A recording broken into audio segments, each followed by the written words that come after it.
The Screaming Room. It was a cold December evening in the small town of Elmwood, Ohio. The air carried an unusual chill even for this time of year. Families were gathered around their fireplaces, unaware of the events unfolding just outside the city limits. Before we begin, tell me, where are you listening from, and what time is it there? James Carter, a 35-year-old mechanic, lived alone in a century-old farmhouse on the outskirts of town. His wife had passed away 5 years earlier, leaving him to care for their property by himself. The house, though charming, had always given James an uneasy feeling, especially one particular room on the second floor. That night, as James finished repairing his truck in the garage, he noticed something strange. A faint sound, almost like whispering, seemed to be coming from upstairs. He glanced at the clock. 9:17 p.m. Too late for visitors, and definitely too late for his imagination to play tricks on him. Climbing the creaky wooden stairs, James felt the temperature drop noticeably. By the time he reached the second floor, his breath had become visible in the frigid air. The sound grew louder, more distinct now. It wasn't whispering anymore, it was screaming. The source came from the west wing of the house, a part of the building rarely used. Specifically, the Red Room, so named because its walls were painted a deep crimson that seemed to glow faintly in low light. James hesitated outside the closed door. The screams continued, echoing through the hallway. Taking a deep breath, James turned the brass doorknob. The door opened with a slow creak, revealing a scene that would haunt him forever. The room was empty, yet the screaming filled the space with an intensity that defied logic. James's heart pounded as he stepped inside. The wallpaper, faded but still recognizable as Victorian floral patterns, seemed to shift and move in the dim light. Shadows danced across the walls, though no source of movement could be seen. The temperature dropped further, causing James to shiver uncontrollably. He checked his watch. 9:23 p.m. Time seemed to stretch and warp within the confines of the room. The screams changed pitch, becoming more desperate, more human-like.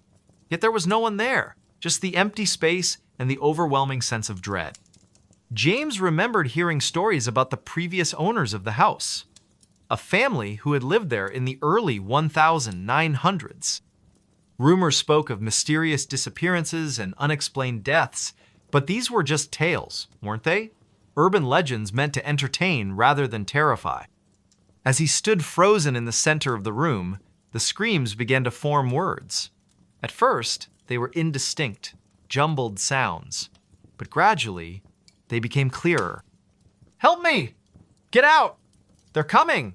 Each phrase sent a new wave of fear through James's body. His phone, left charging downstairs, buzzed with a text message from his friend Mark. "Hey, you still up?" the message read. James considered responding, but the phone remained safely downstairs while he was trapped in this nightmare. The buzzing stopped as quickly as it started. The clock on the wall ticked loudly, each second stretching into eternity. 9:28 p.m. The room's atmosphere shifted again, becoming heavier, more oppressive. James's breathing quickened as he realized the screaming had stopped. Complete silence filled the space, more terrifying than the noise had been. Suddenly, the lights flickered. Not the overhead bulb, which had long since burned out, but the very air itself seemed to shimmer and pulse with an otherworldly energy. Shadows detached themselves from the walls, taking on forms that defied description, shapes that twisted and writhed in ways that shouldn't be possible. James backed toward the door, his movements slow and deliberate, every fiber of his being screamed at him to run, but his legs refused to cooperate. The temperature continued to plummet, frost forming on the window panes despite the lack of cold air entering the room. At 9:34 p.m., the door slammed shut behind him. The sound reverberated through the house, shaking the very foundations. James spun around, panic rising in his chest. The handle wouldn't budge, no matter how hard he pulled or pushed. The room had sealed itself off from the rest of the world. The shapes in the corners of the room began to move closer. Their forms solidified into something resembling human figures. But not quite. Eyes glowed with an unnatural light, mouths stretched impossibly wide. Whispers filled the air once more, surrounding James on all sides. "Who are you?" James demanded, his voice trembling despite his attempt to sound authoritative. The whispers responded, though no actual words could be discerned. Instead, they formed a cacophony of sound that threatened to overwhelm his senses.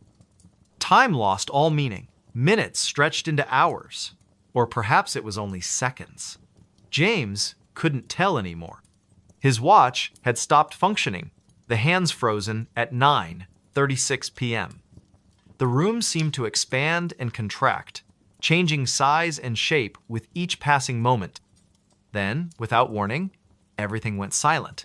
The shadows retreated to the corners, the temperature returned to normal, and the door opened easily when James turned the handle. Stepping out into the hallway, he found nothing unusual waiting for him. The rest of the house remained calm and quiet. But the experience had changed James. He couldn't sleep in that house anymore. Within a week, he had sold the property and moved to another state. To this day, the current owners refuse to enter the red room. They've boarded it up, sealing it off from the rest of the house. Sometimes, late at night, people walking past the old farmhouse claim to hear screams coming from within, though no one dares to investigate. The legend of the screaming room lives on, whispered among the residents of Elmwood. A reminder that some places are best left undisturbed. The story ends where it began, with a cold December evening in Ohio. But now, whenever someone hears an unexpected sound in the night, they think twice before investigating. Because sometimes, the truth is far more terrifying than any urban legend. Pause here for reflection. Let the weight of the tale settle in the listener's mind. The final word lingers in the air, fading slowly into silence. He wasn't on the guest list. It was a chilly October evening in rural Vermont, where the small town of Willow Creek prepared for its annual autumn festival. The leaves had turned into fiery shades of red and orange, carpeting the ground beneath towering maple trees. The air carried the faint scent of wood smoke mingled with pumpkin spice, creating an atmosphere both cozy and mysterious. Rachel Thompson, a local schoolteacher in her early 30s, had volunteered to help organize this year's event. She stood near the entrance of the community center, clutching a clipboard filled with names and details. The golden hour light filtered through the trees, casting long shadows across the parking lot as families began arriving for the festivities. "Good evening, Mrs. Peterson." Rachel greeted a familiar face, checking off another name from her meticulously organized list. "Your grandchildren must be excited about the haunted house tour tonight." As the line of visitors grew longer, Rachel noticed a tall figure standing silently at the edge of the parking lot. He wore a dark overcoat that seemed out of place in the crisp but not freezing weather. His presence felt different, though she couldn't quite articulate why. Perhaps it was the way he remained motionless while everyone else bustled about, or how his gaze seemed fixed directly on her despite the distance. "Excuse me," came a voice behind her, startling Rachel from her thoughts. She turned to assist another family, but when she glanced back toward the parking lot moments later, the man was gone. Shaking off an inexplicable feeling of unease, she returned to her duties. The festival proceeded smoothly throughout the evening. Children laughed as they navigated the hay maze, couples strolled hand in hand through the pumpkin patch, and elderly residents shared stories around the bonfire. Yet Rachel couldn't shake the image of that strange man from her mind. Several times, she caught herself scanning the crowd, searching for his distinctive silhouette. Around 9 o'clock, as the last scheduled events drew to a close, Rachel began directing volunteers in the cleanup process. The temperature had dropped noticeably, and a thin mist crept across the grounds, swirling around lampposts and benches. Most attendees had already departed, leaving only a few stragglers enjoying the final moments of the celebration. "Rachel," called Mark Harrison, one of the event coordinators, "have you seen anyone still wandering around?" I thought I heard footsteps near the old storage shed. A chill ran down Rachel's spine that had nothing to do with the cooling night air. No, everyone should be accounted for by now. She hesitated, then added, but earlier, there was this man. I never saw him approach the registration table. Mark frowned, adjusting his flashlight beam. That's odd. Let's do a quick sweep of the area before we lock up. Better safe than sorry. They split up to cover more ground, agreeing to meet back at the main entrance in 15 minutes. As Rachel made her way past the deserted food stalls and silent game booths, she couldn't help but notice how different everything looked under the dim security lights. Shadows danced eerily along the building's walls, and every rustle of leaves sounded like approaching footsteps. Suddenly, she froze. There, near the edge of the woods, stood the man in the dark overcoat again. This time, he wasn't merely observing, he was watching her intently, his expression unreadable in the poor lighting. Her heart pounded against her ribcage as she tried to recall if she'd ever seen him before in town, but something about him felt wrong. "Hello?" she called out tentatively, taking a cautious step forward. "Can I help you with something?" Instead of responding, the man tilted his head slightly, almost like a curious animal studying its surroundings. Then, without warning, he turned and disappeared into the tree line. Rachel's breath caught in her throat. She knew she should alert Mark immediately, but curiosity propelled her forward instead. Maybe she could catch up to him and ask what he wanted. The forest path leading away from the festival grounds felt impossibly darker than it should have been. Moonlight struggled to penetrate the dense canopy above, and Rachel found herself relying heavily on her phone's flashlight app. Twigs snapped underfoot, and the occasional owl hooted in the distance, heightening her sense of isolation. After walking for what felt like 10 minutes, but was probably much less, she emerged into a small clearing. And there, standing perfectly still amidst the encroaching darkness, was the man once more. Up close, she realized his features were remarkably ordinary. Brown hair, average build, plain face, yet somehow profoundly unsettling. His eyes reflected her phone's light in an unnatural way, almost glowing. "You shouldn't be here," Rachel managed to say, her voice trembling despite her best efforts to sound authoritative. "This is private property." For the first time he spoke, his voice low and measured. "I'm looking for someone. They told me I'd find answers here." "What kind of answers?" she pressed, inching backward slowly. Every instinct screamed at her to run, but she forced herself to maintain eye contact. "Who are you looking for?" He didn't answer immediately. Instead, he reached into his coat pocket and withdrew a photograph. Even from several feet away, Rachel recognized the faded image instantly. It showed a young woman who bore a striking resemblance to herself. Same hair color, similar facial structure. Only the style of clothing suggested it was taken decades ago. "My sister," he said finally, his tone heavy with sorrow. "She went missing after attending one of these festivals." "That was," he paused, calculating, 2 years ago tonight." Rachel's blood ran cold. She remembered hearing vague rumors about a disappearance connected to the autumn festival, but no one ever talked about it openly.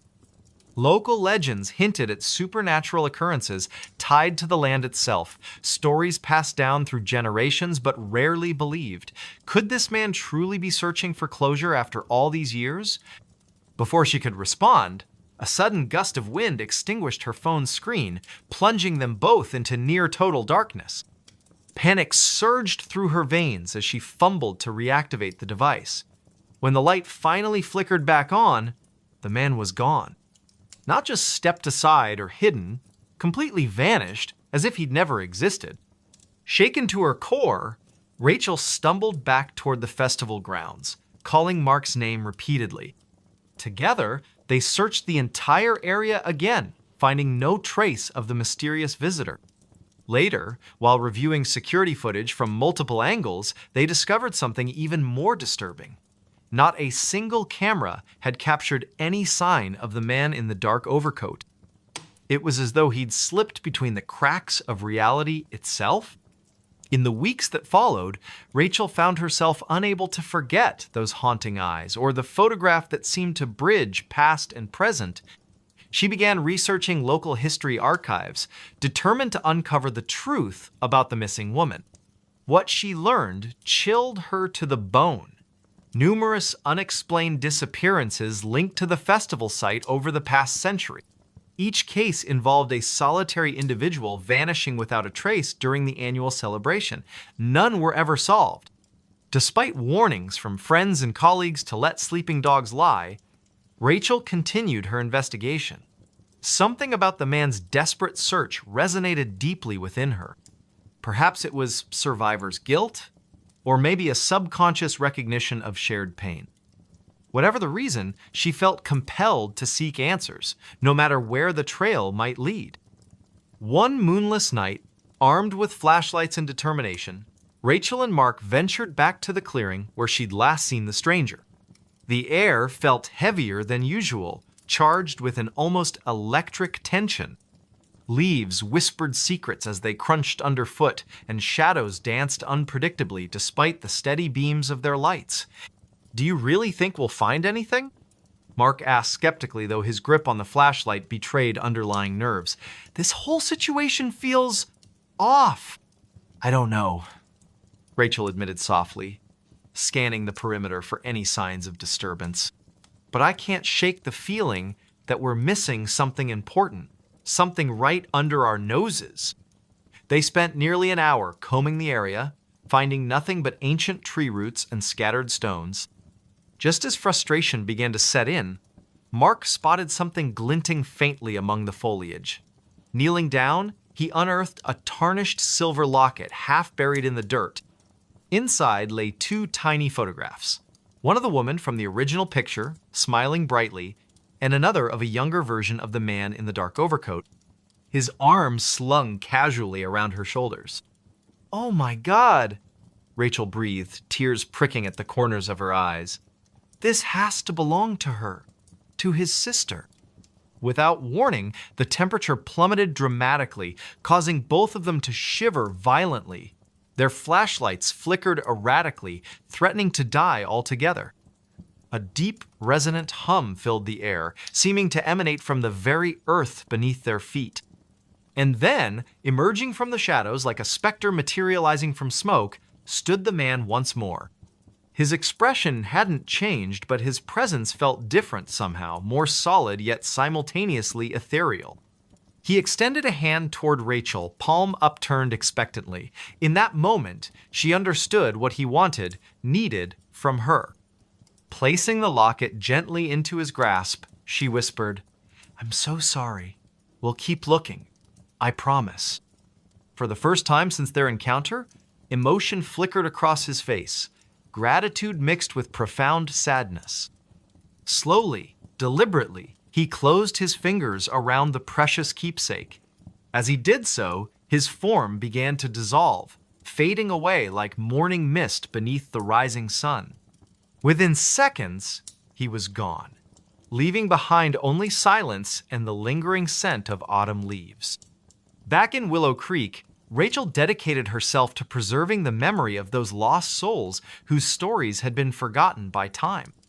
She worked tirelessly to ensure proper memorials were established and historical records updated accurately. Though she never encountered the man in the dark overcoat again, she often sensed his presence during quiet moments, a gentle reminder that some mysteries transcend human understanding, existing beyond the veil of our everyday lives. Every October, as the festival preparations begin anew, Rachel finds herself drawn to that secluded clearing deep within the woods. There, surrounded by whispering trees and dancing shadows, she leaves fresh flowers and a handwritten note promising continued vigilance. Because sometimes, justice isn't about solving a case or finding definitive answers. Sometimes, it's about honoring the memories of those who came before us, ensuring their voices aren't silenced forever by the passage of time. And perhaps, just perhaps, somewhere beyond our comprehension, a brother and sister are finally reunited, free from the burdens of unanswered questions and unresolved grief. Their spirits rest peacefully now, knowing that someone cared enough to remember. Voices in the cornfield, a haunting tale. It was a quiet, humid evening in late September when Emma first heard the whispers. The sun had just dipped below the horizon, casting long shadows across the endless rows of cornfields that surrounded her small town of Millbrook, Illinois. The air was thick with the scent of damp earth and drying leaves, and a gentle breeze rustled through the towering stalks.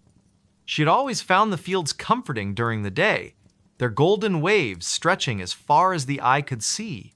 But at night, they felt different, oppressive, as if the darkness between the rows hid secrets too terrible to be spoken aloud. Emma stood on the edge of the field, hesitating for a moment before stepping forward. Her boots crunched softly against the dry soil beneath her feet.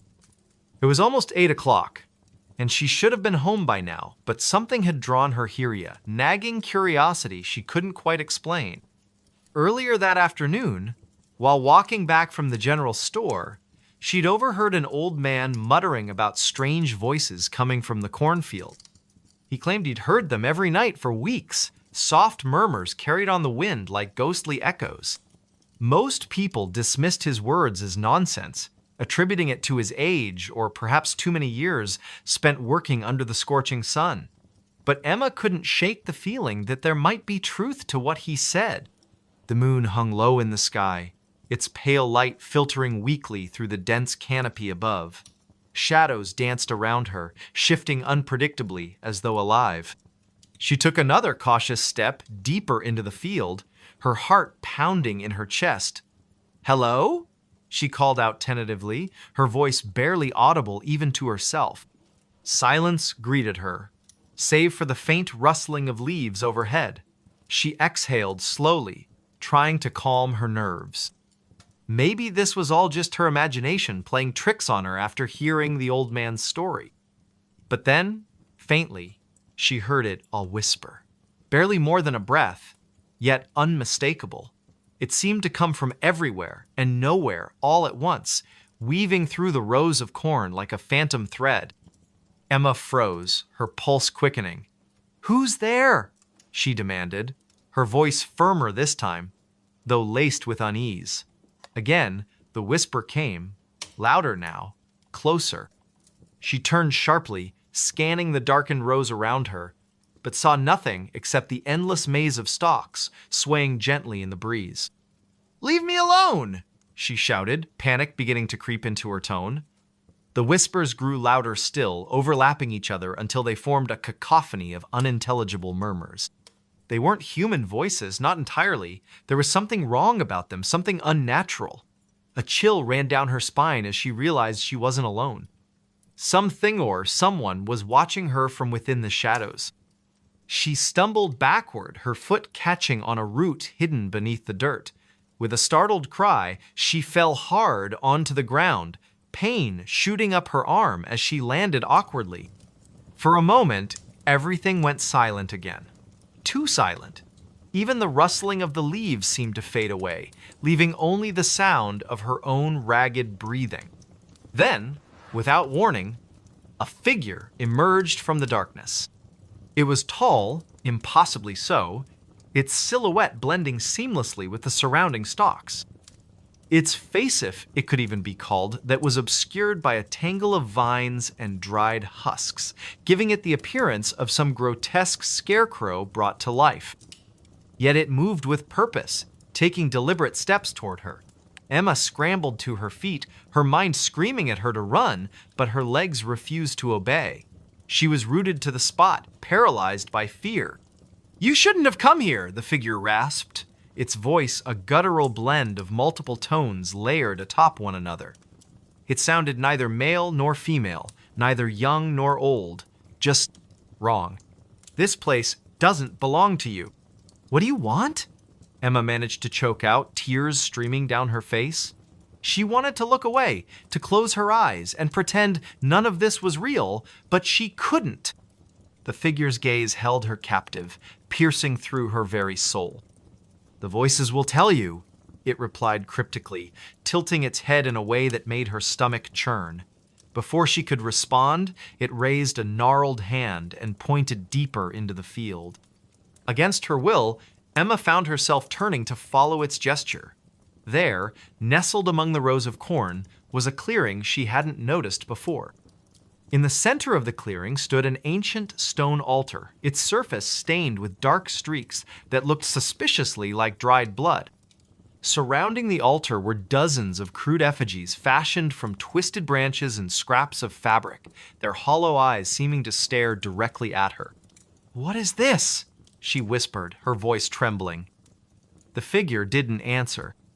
Instead, it began to chant in a language she didn't recognize, the syllables rolling off its tongue in a rhythmic cadence that sent shivers coursing through her body.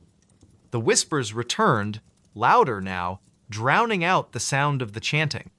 They pressed in on her from all sides, filling her ears and clouding her thoughts until she could no longer distinguish reality from nightmare. Images flashed before her eyes' faces, contorted in agony, bodies writhing in pain, screams echoing endlessly. She clutched her head, desperate to block out the visions, but they only grew stronger. Through the chaos, one word repeated itself over and over again: reap, reap, reap, reap. And then, as suddenly as it had begun, everything stopped. The whispers ceased, the visions vanished, the figure was gone. Emma collapsed to her knees, gasping for air as she tried to make sense of what had just happened. When she finally mustered the strength to stand, she stumbled out of the field and ran all the way back to town, not stopping until she reached the safety of her home. For days afterward, Emma avoided the cornfield at all costs. She told no one what she had seen, fearing they wouldn't believe her, or worse, that they would think she was crazy. But the memories lingered, haunting her dreams and leaving her perpetually on edge. She started hearing the whispers again, faint at first, but growing louder with each passing night. No matter where she went, they followed her, taunting her with fragmented phrases she couldn't fully understand. One evening, unable to endure the torment any longer, Emma decided to confront the source of the voices once and for all. Armed with a flashlight and a pocket knife, she returned to the field, determined to uncover the truth. The moonlight illuminated her path as she navigated the labyrinthine rows, her footsteps hesitant yet resolute. When she reached the clearing, she found the altar exactly as she remembered it, but this time, it wasn't empty. Lying atop the stone slab was a book bound in cracked leather, its pages yellowed with age. Etched into the cover were symbols unlike anything she had ever seen, intricate patterns that seemed to shift and writhe when viewed from certain angles. Her hands trembled as she picked it up, half expecting it to burn her skin or crumble to dust in her grasp. But it remained solid, heavy with secrets waiting to be uncovered. As she flipped through the pages, she discovered writings detailing rituals meant to summon entities from beyond the veil. Each entry described increasingly sinister ceremonies, culminating in a final passage written in bold, jagged handwriting: "To reap is to feed is to grow. To grow is to consume." Beneath the text was a drawing of the same figure she had encountered in the field, standing beside the altar with arms outstretched. A cold realization washed over her. This wasn't just some isolated haunting, it was a cycle, a ritual perpetuated by forces far older than humanity itself. And somehow, she had become entangled in it. Before she could process further, a familiar voice echoed behind her. "You've seen enough." She spun around to find the figure standing mere feet away, its presence radiating malice. This time, however, she didn't freeze. Summoning every ounce of courage she possessed, she lunged forward, driving the pocket knife into its chest, or rather, where its chest should have been. The blade passed harmlessly through the air, leaving the figure unharmed. "You cannot kill what does not live," it sneered, reaching out to grab her wrist. Pain shot through her arm as its grip tightened, forcing her to drop the knife. "But you can join us." "No!" she screamed, thrashing wildly in its grasp. Desperation fueled her movements, and she managed to break free, stumbling backward toward the edge of the clearing. Without thinking, she hurled the book into the air, watching as it landed squarely on the altar. Sparks erupted from the pages, igniting a fire that spread rapidly across the dry wood. The figure let out an unearthly shriek, its form flickering like a dying flame. "You don't know what you've done!" it roared, dissolving into smoke as the flames consumed the altar. Within moments, the entire clearing was ablaze, the heat searing her skin as she fled back toward the safety of the town. When she emerged from the field, coughing and covered in soot, she expected to feel relief. Instead, she felt emptiness, a void left behind by whatever force had been unleashed. The whispers were gone, replaced by an oppressive silence that weighed heavily on her shoulders. She knew deep down that destroying the altar hadn't ended the cycle, it had merely delayed it. Years later, residents of Millbrook would speak in hushed tones about the night the cornfield burned.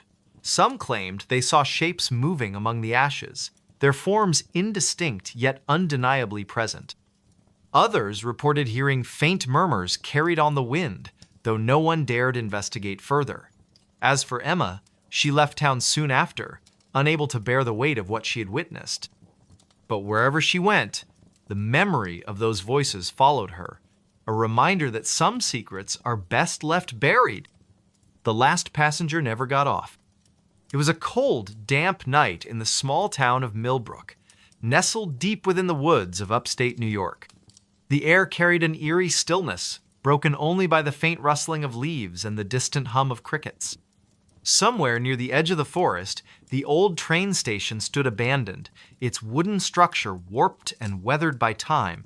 Paint peeled off the sign that once proudly announced Millbrook Station, now barely legible under layers of grime and neglect.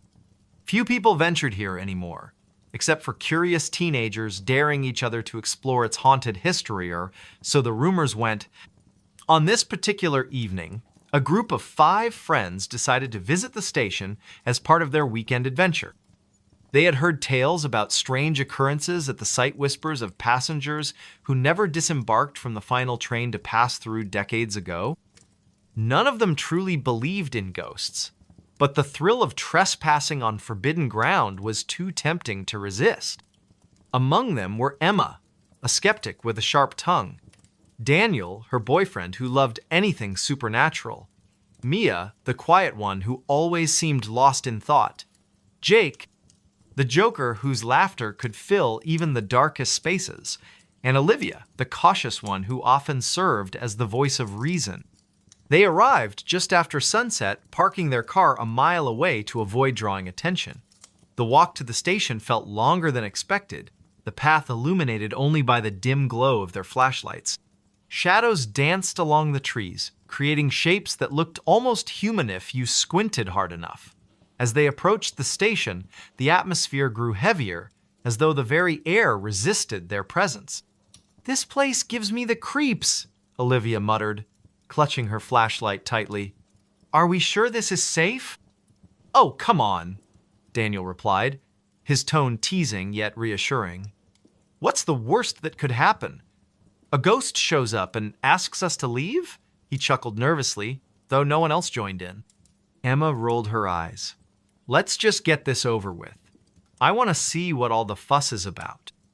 Inside the station, the floorboards creaked beneath their feet, protesting every step they took.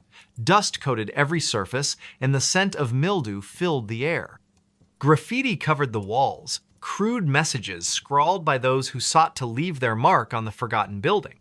But something else caught their attention, a series of faded photographs pinned to a bulletin board near the ticket counter. Most were black and white images of smiling families, boarding trains, snapshots of happier times. However, one photo stood out among the rest. It depicted a lone figure standing on the platform, face obscured by shadows despite the bright sunlight behind them. "Who do you think that is?" Mia asked softly, pointing to the mysterious figure. No one answered immediately. Instead, they stared at the image, feeling an inexplicable chill run down their spines. Jake broke the silence with a forced laugh. Probably just some weirdo who didn't want to smile for the camera. But his attempt at humor did little to ease the tension. The longer they lingered, the more unsettling the station became. Strange noises echoed through the empty hall-soft footsteps, faint whispers, the occasional groan of metal shifting somewhere unseen. At first, they dismissed these sounds as tricks of the mind, products of their overactive imaginations fueled by fear. Yet as the minutes passed, the disturbances grew louder, more distinct. "Did you hear that?" Olivia whispered, her voice trembling. She pointed toward a set of double doors leading to the tracks outside. Everyone froze, listening intently. Sure enough, there it was again, a low, rhythmic clanging, like the sound of a bell being struck repeatedly. "That's not coming from inside," Daniel said, frowning. "It's coming from the platform." Against better judgment, they followed the noise, stepping cautiously onto the weathered wooden planks of the platform. The clanging stopped abruptly as they emerged, leaving only the oppressive silence of the night. Their flashlights scanned the area, revealing nothing out of the ordinary. Just empty tracks stretching into the darkness, surrounded by dense woods. Then, without warning, the lights flickered. Not the natural kind caused by faulty wiring or stormy skies, but a deliberate pulsing, as if the station itself were alive and breathing. Each flicker cast distorted shadows across the platform, making it impossible to tell whether something or someone was lurking just beyond the reach of their beams. "What the hell is going on?" Emma demanded, her bravado faltering. Before anyone could respond, they heard it. The unmistakable rumble of an approaching train. "But there aren't supposed to be any trains running here," Mia stammered, clutching Daniel's arm. "It must be a freight train or something," Jake suggested weakly, though he sounded far from convinced. The rumbling grew louder, accompanied by the piercing screech of metal grinding against metal. And then, emerging from the darkness, came the train itself. Its headlights cut through the gloom, blinding them momentarily. When their vision adjusted, they realized something was wrong. The train looked ancient, its paint chipped and faded, its windows clouded with grime. It moved impossibly slowly, as though struggling to stay on the tracks. As it drew closer, the group noticed another detail that sent shivers down their spines. Every single window was dark. No passengers sat inside, no conductor waved from the caboose. It was completely empty, or so it seemed. Okay, Olivia said quickly, backing away. "We need to go. Now." "No arguments here," Jake agreed, already heading back toward the station. But before they could retreat, the train came to a halt directly in front of them. The doors slid open with a deafening hiss, revealing the interior bathed in shadow. From within, they heard a soft melodic whisper that seemed to echo in their minds rather than their ears. "Come aboard!" it urged, gentle yet insistent. None of them moved. They stood rooted to the spot, paralyzed by a mix of fear and curiosity. "Don't listen to it," Emma shouted, snapping them out of their trance. "Whatever you do, don't get on that train." Her words seemed to break the spell. One by one, they turned and ran, fleeing back toward the safety of the station. But as they reached the entrance, they realized something was terribly wrong. The building they had entered earlier was gone. In its place stood a vast expanse of wilderness, stretching endlessly in every direction. Panic set in as they frantically searched for a way out, but the forest seemed to shift and change around them, trapping them in an endless maze. Hours passed, or maybe it was only minutes. Time had lost all meaning. Eventually, exhaustion forced them to stop, collapsing onto the damp earth beneath the skeletal branches of towering trees. And that's when they saw it again, the train, waiting silently on invisible tracks. One by one, they began to disappear. First, it was Jake, who wandered off alone in search of help. Then Mia, lured away by the promise of finding shelter. Next came Olivia, driven mad by the constant whispers she swore only she could hear. Finally, Daniel succumbed to despair, convinced he would find answers aboard the train. Only Emma remained, clinging to the hope that she could escape whatever malevolent force had ensnared her friends. But as dawn broke over the horizon, casting pale light across the desolate landscape, she found herself standing on the platform once more.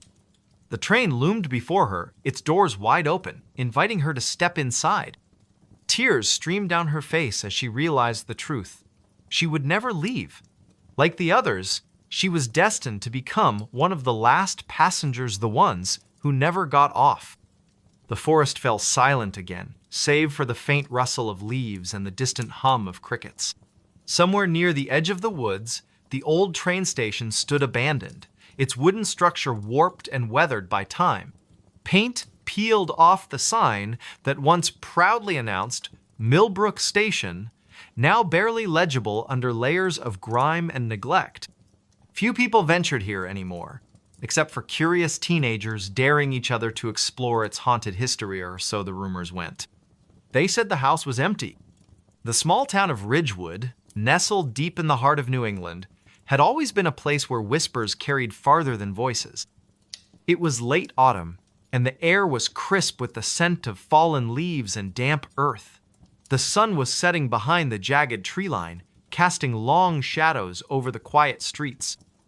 A young woman named Emily Carter had just returned to her hometown after years of living in the city. She had come back for one reason: to settle the estate of her late uncle, a man she barely remembered from her childhood. Emily parked her car in front of the old house on Maplewood Lane, its peeling paint and sagging porch giving it an air of abandonment. She stepped out of the car, her boots crunching softly against the gravel driveway.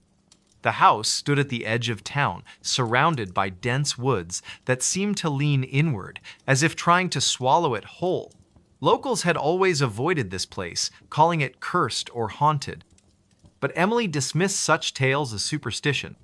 "It's just an old house," she muttered under her breath, though her voice trembled slightly. "Nothing more."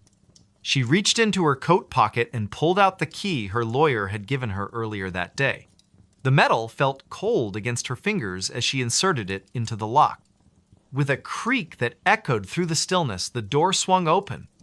The interior was dark, the air heavy with the smell of mildew and decay. Emily fumbled for the light switch, her hand brushing against the rough texture of the wall. When the overhead bulb flickered to life, revealing the dusty furniture and cobweb-covered corners, she let out a shaky breath. "Not exactly homey," she said aloud, attempting to mask her unease with sarcasm. As she began to explore the house, her footsteps echoed ominously on the creaky wooden floors. Each room she entered seemed frozen in time, filled with relics of a life long forgotten. In the kitchen, yellowed newspapers lay scattered across the counter, their headlines faded but still legible. On the dining table sat a single plate, untouched and covered in a fine layer of dust. Something about the scene made Emily's stomach churn. It was then that she noticed the faint sound of footsteps coming from upstairs. Her heart skipped a beat. "Hello," she called out, her voice wavering. "Is someone there?" Silence greeted her words, broken only by the distant rustle of trees outside. Shaking her head, she tried to convince herself it was just the wind or the settling of the old house. But deep down, she couldn't ignore the creeping sensation that she wasn't alone. Determined to finish what she'd come here to do, Emily climbed the staircase, each step groaning beneath her weight. At the top, she found herself facing a long hallway lined with closed doors. One of them stood slightly ajar, a sliver of dim light spilling out onto the floor. She hesitated, her hand hovering over the doorknob. "Who could possibly be here?" she whispered, her voice trembling with a mix of fear and curiosity. Pushing the door open, she stepped inside. The room was empty, save for a rocking chair in the corner, swaying gently as if someone had just gotten up from it. Emily froze, her eyes darting around the space. There was no one there, yet the movement of the chair defied explanation. She backed out slowly, her pulse racing. By the time she reached the bottom of the stairs, night had fallen completely.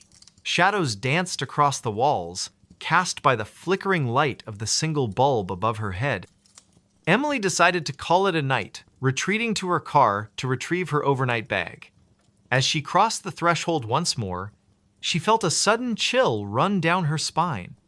The temperature in the house had dropped noticeably, despite the lack of windows being open.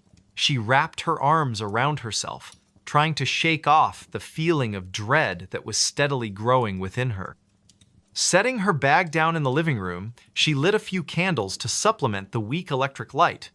That's when she heard a soft whisper, so faint it might have been her imagination. Leave. Her blood ran cold. "Who's there?"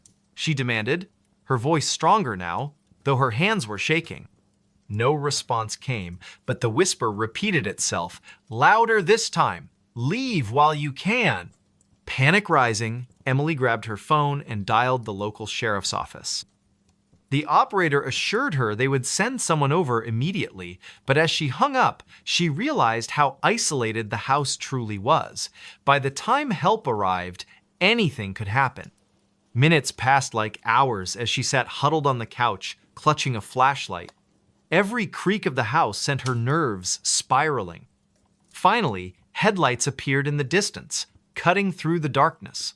Relief washed over her as two officers stepped out of their patrol car and approached the house. "Evening, ma'am," one of them said, tipping his hat. "You reported some trouble?" Trying to steady her breathing, Emily explained everything: the footsteps, the rocking chair, the whispers. The officers exchanged skeptical glances but agreed to take a look around. They searched every room, shining their flashlights into every shadowy corner. "Seems clear to me," the taller officer said finally, scratching his chin. "Old houses like this tend to make noises. Probably nothing to worry about." "But I know what I heard," Emily insisted, frustration creeping into her tone. "We'll keep an eye on things tonight," the other officer promised, though his expression suggested he didn't believe her. "If anything else happens, give us a call." With little choice but to accept their assessment, Emily watched them leave, the sound of their car fading into the distance.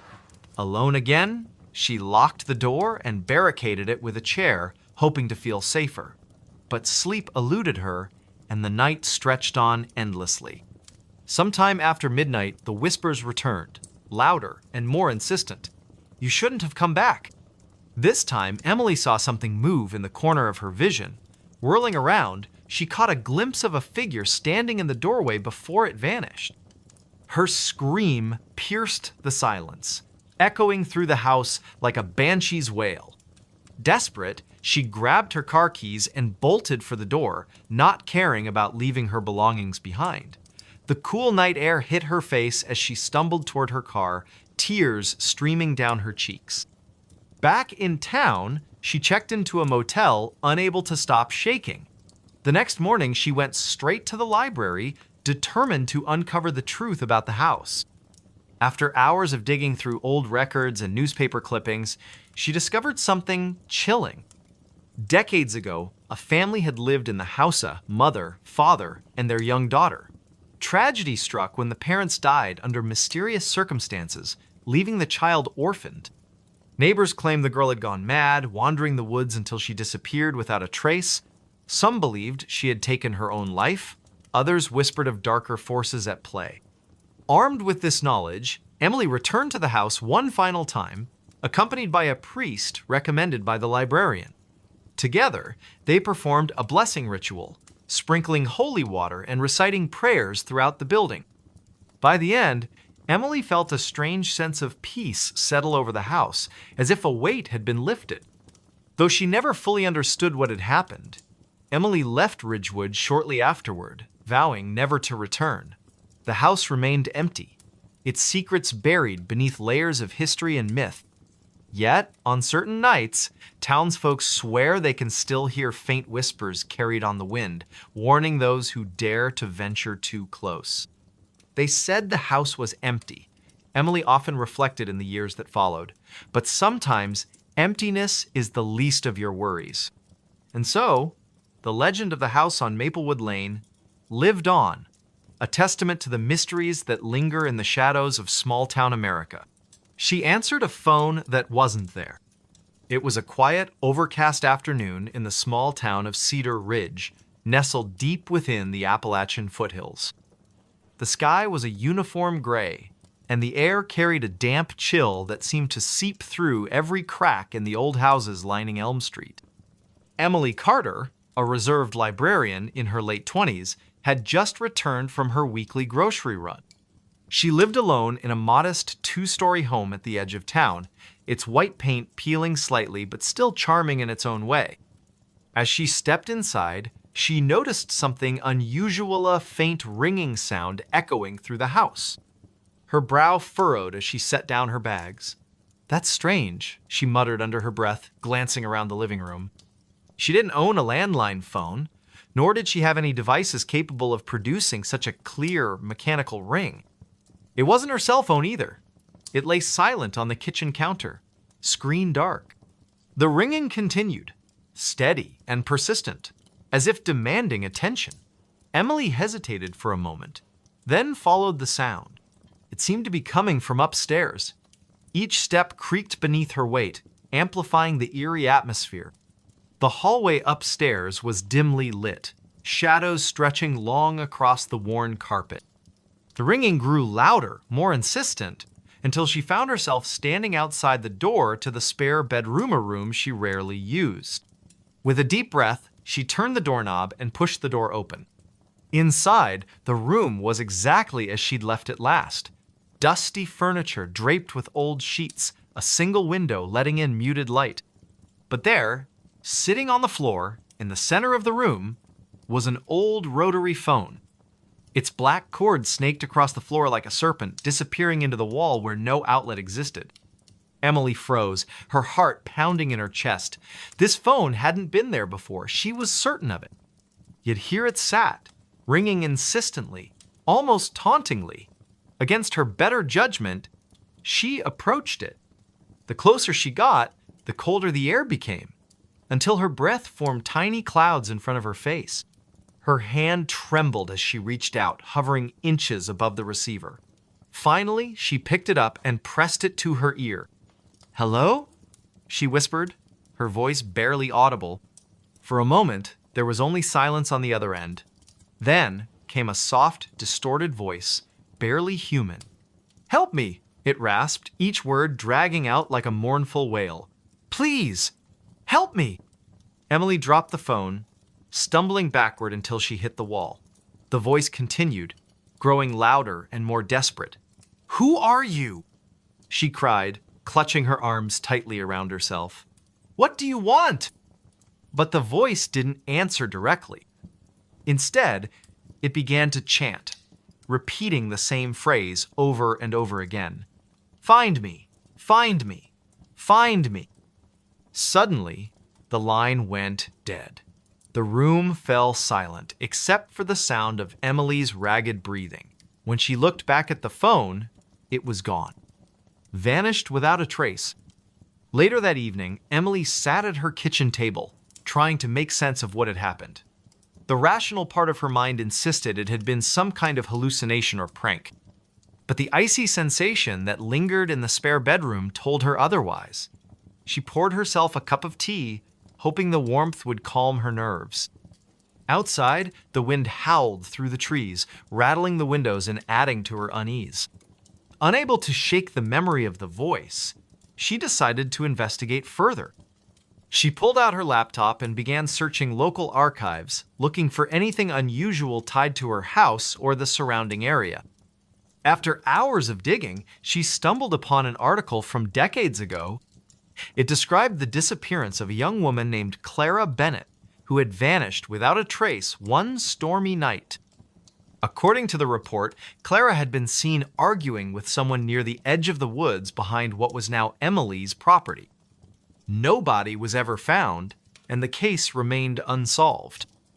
A chill ran down Emily's spine as she read the details. Could the voice belong to Clara? And if so, why had it chosen her to hear its plea? The next day, Emily visited the town library, hoping to learn more about Clara's life.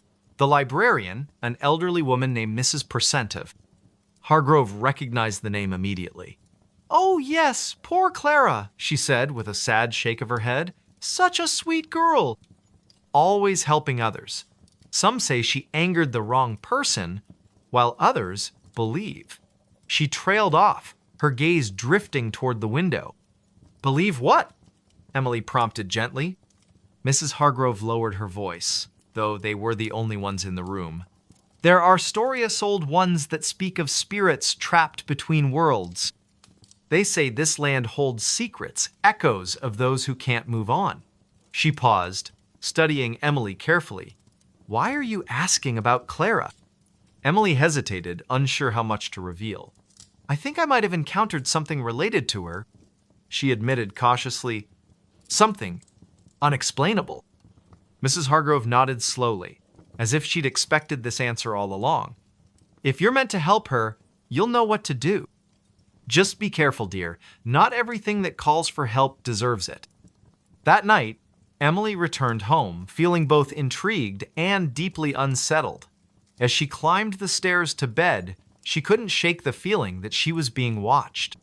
Every shadow seemed to shift just out of the corner of her eye, and the house felt unnaturally quiet, as if holding its breath. When she reached the landing, she froze. There, once again, was the rotary phone. This time, it sat on the top step, its cord coiled neatly beside it. The sight sent a jolt of fear through her body, but also a strange sense of resolve. She knew she couldn't ignore it anymore. Kneeling down, she picked up the receiver and held it to her ear.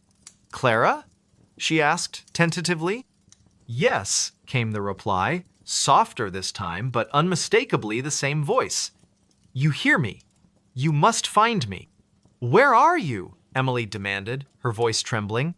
"In the woods. Follow the path. Look for the tree with the red ribbon." Before Emily could ask more questions, the line went dead again. The phone disappeared from her hands, leaving her staring at empty space. The following morning, armed with determination and a flashlight, Emily ventured into the dense forest behind her house. The path she followed was narrow and overgrown, the trees towering above her like silent sentinels. The air smelled earthy and damp, and the only sounds were the crunch of leaves beneath her boots and the occasional rustle of unseen creatures. After walking for nearly 20 minutes, she spotted a massive oak tree with a faded red ribbon tied around its trunk. Her pulse quickened as she approached. At the base of the tree, partially hidden by moss and roots, was a small wooden box. With shaking hands, she opened it. Inside was a collection of personal belongings, a tarnished locket, a handwritten letter, and a photograph of a smiling young woman who bore a striking resemblance to the image of Clara she'd seen online. Tears welled up in Emily's eyes as she realized the significance of her discovery. These items weren't random, they were clues, pieces of a puzzle waiting to be solved.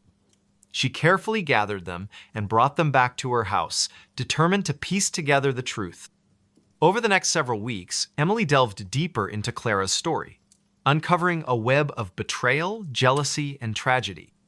She learned that Clara had been involved with a man whose family disapproved of their relationship. On the night she disappeared, witnesses claimed they saw her arguing with him near the woods. Many believed he had something to do with her vanishing, but without evidence, nothing could be proven.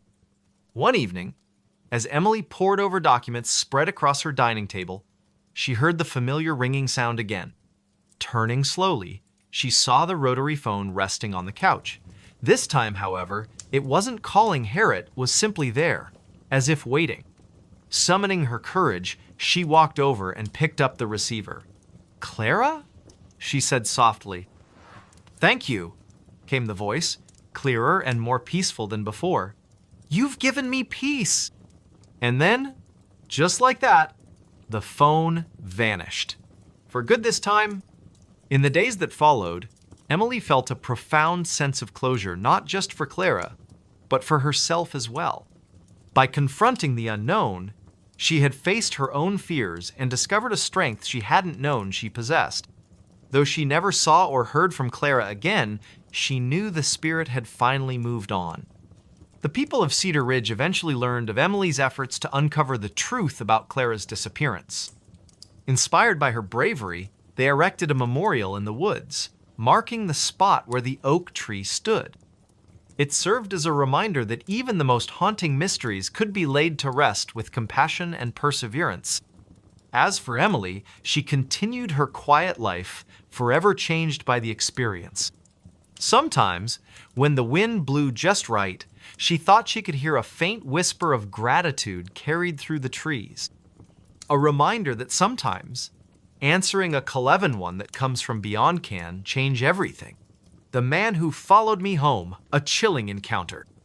It was a cold, overcast afternoon in late October when Claire first noticed him. She had been walking home from the library in her small suburban town of Crestwood, Illinois, her arms laden with books and her mind preoccupied with thoughts of the upcoming Halloween festivities.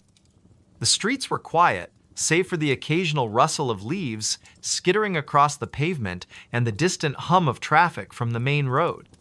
The air carried the crisp bite of autumn, and she pulled her scarf tighter around her neck as she quickened her pace. She didn't see him at first, not really. It was more of a feeling, an awareness that prickled the back of her neck like the faintest brush of a spider's web. When she finally glanced over her shoulder, there he was, standing at the corner of Maple Street, just far enough away to seem unassuming yet close enough to make her uneasy. He wore a long, dark coat that hung loosely on his frame, its edges flapping slightly in the breeze.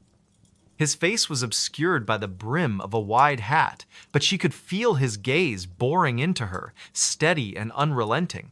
Claire hesitated for a moment, her breath catching in her throat. "Who is he?" she wondered aloud, her voice barely above a whisper.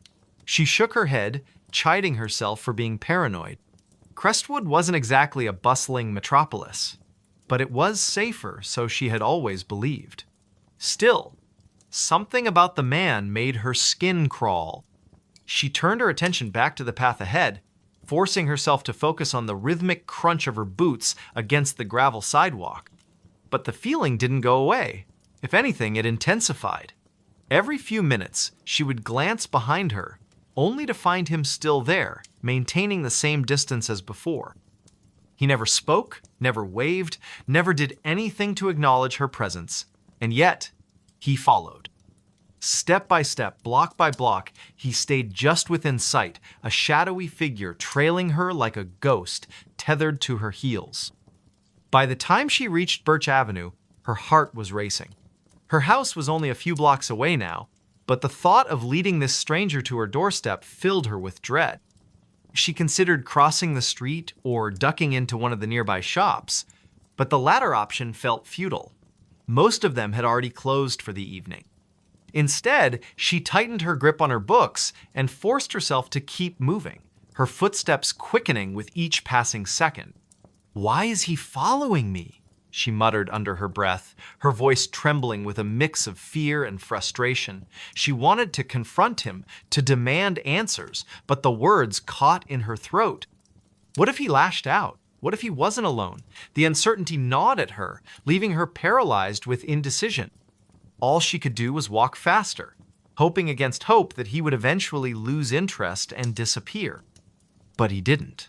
When she finally turned onto her street, she risked another glance over her shoulder and saw him standing at the far end, his silhouette outlined against the dim glow of the streetlights. For a brief moment, their eyes met, or at least, she thought they did. Then, without warning, he stepped into the shadows and vanished. Claire exhaled sharply, relief washing over her in waves. She hurried up the driveway to her house, fumbling with her keys as she unlocked the front door. Once inside, she slammed the door shut and leaned against it, listening intently for any sign of movement outside. The house was silent, save for the soft ticking of the clock in the hallway. She locked the door and drew the curtains, her hands shaking as she moved from room to room, checking every window and peering out into the darkness beyond. For hours, she sat huddled on the couch, Her phone clutched tightly in her hand. She debated calling the police, but what would she say? That a man had followed her home without saying a word? Without doing anything overtly threatening?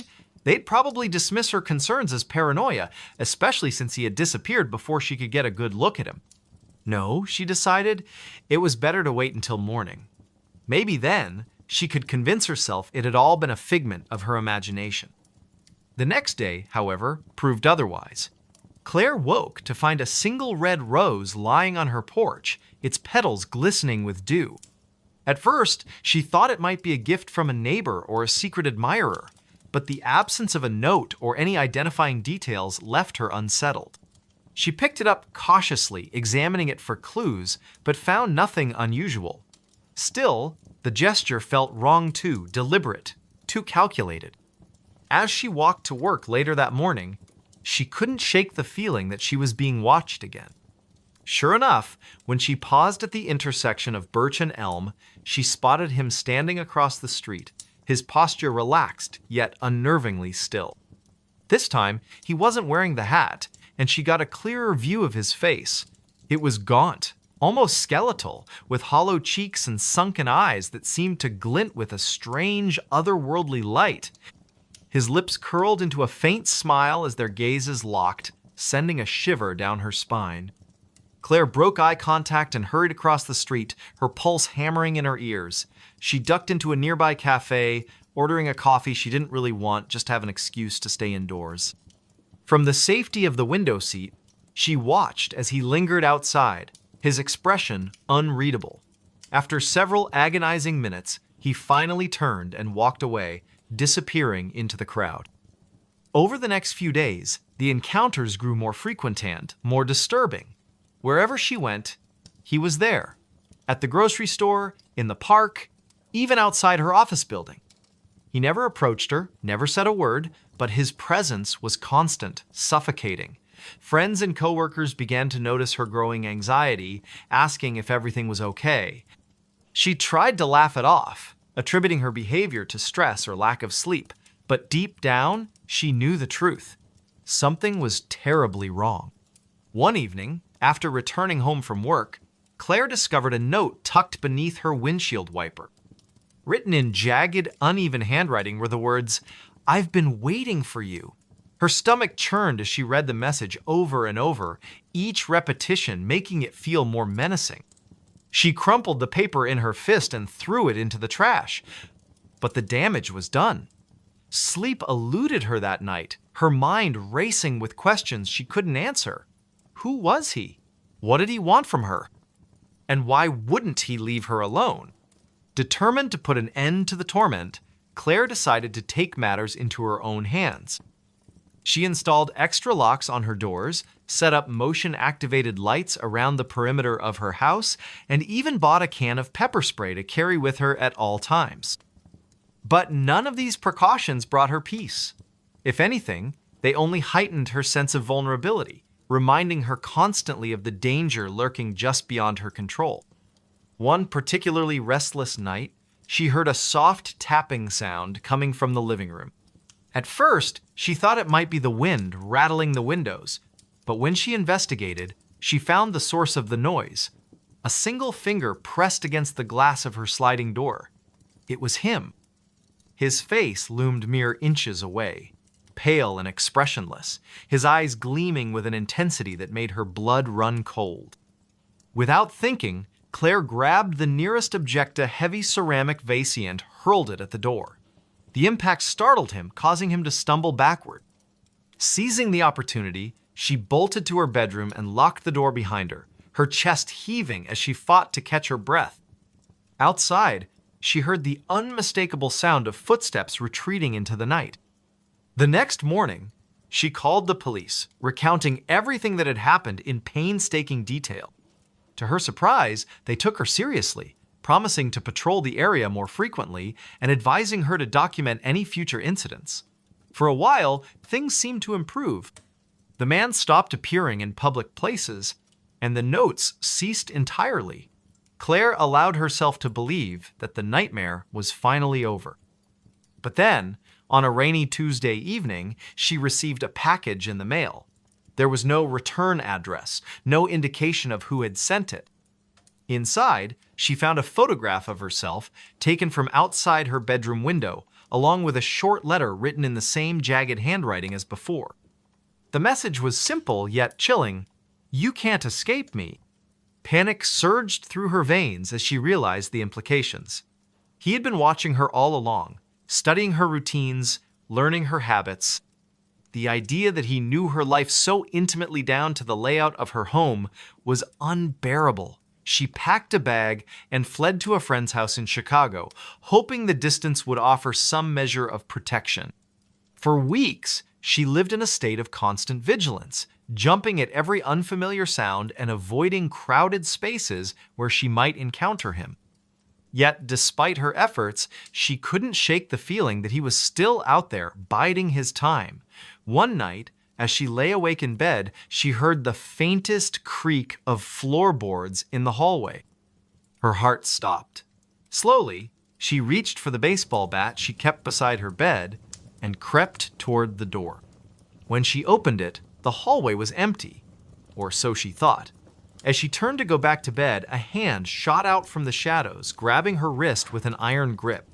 She screamed, swinging the bat wildly, but he was too strong. His face emerged from the darkness, twisted into a grotesque grin that revealed rows of jagged teeth. "You should have stayed," he whispered, his voice low and guttural. "Now you'll never be free." Claire's world dissolved into chaos. She struggled, kicked, clawed, but it was no use. His strength was overwhelming, his presence suffocating. Just as she felt consciousness slipping away, she heard the distant wail of sirens. Whether they were real or imagined, she couldn't tell. All she knew was that she had failed to escape the man who followed her home. He laughed, but no one was around.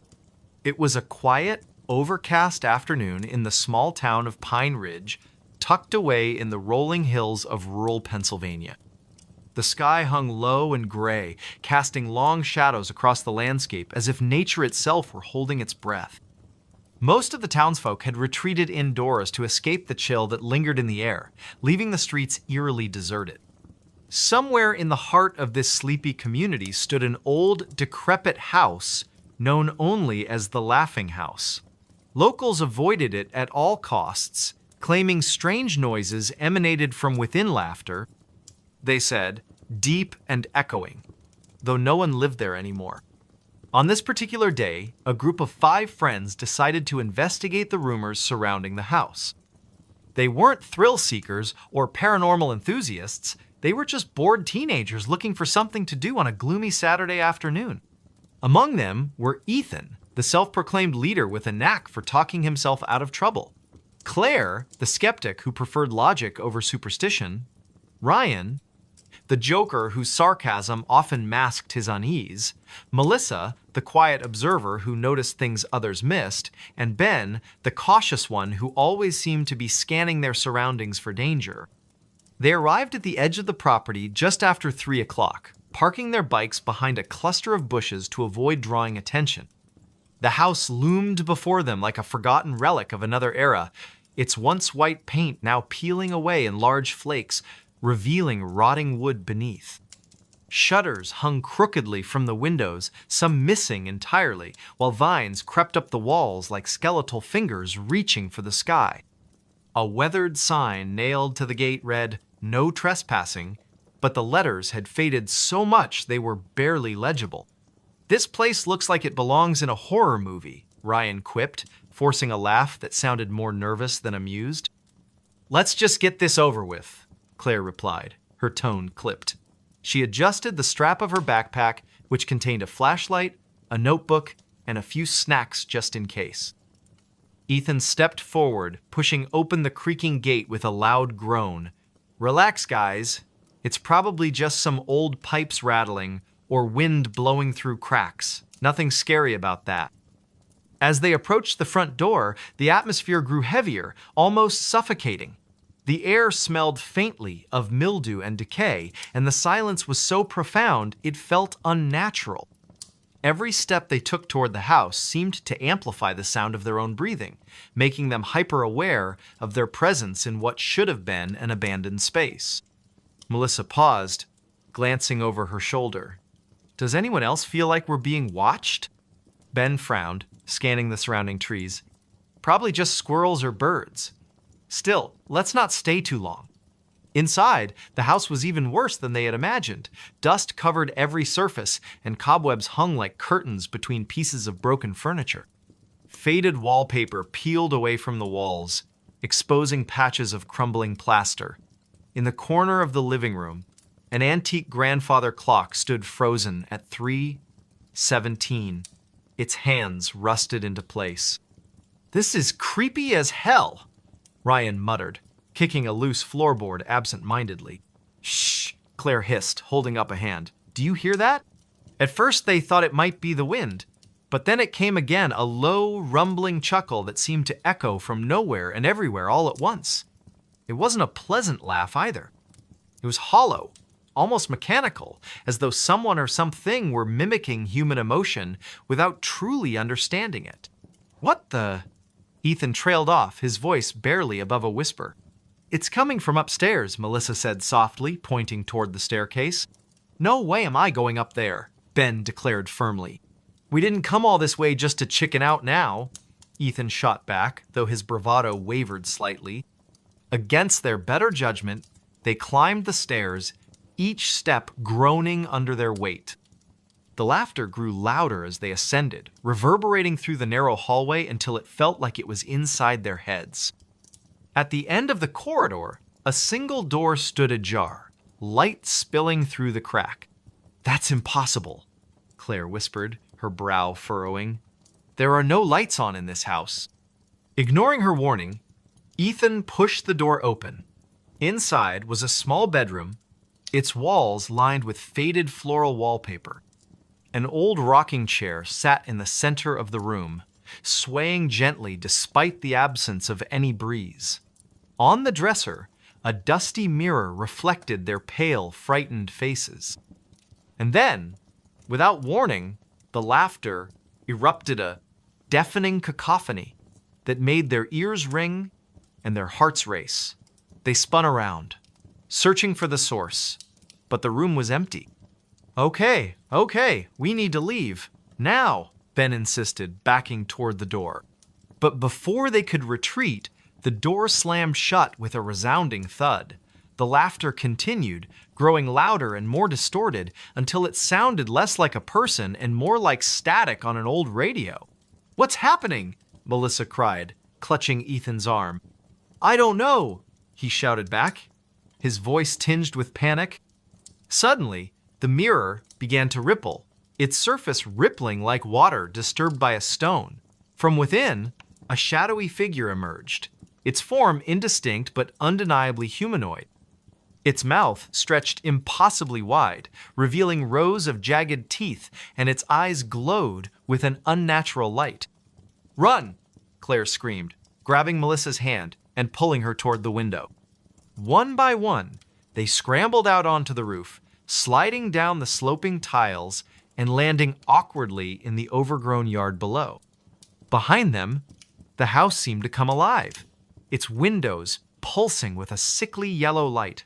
The laughter followed them, echoing through the trees as they fled into the woods. Hours passed, or maybe it was only minutes.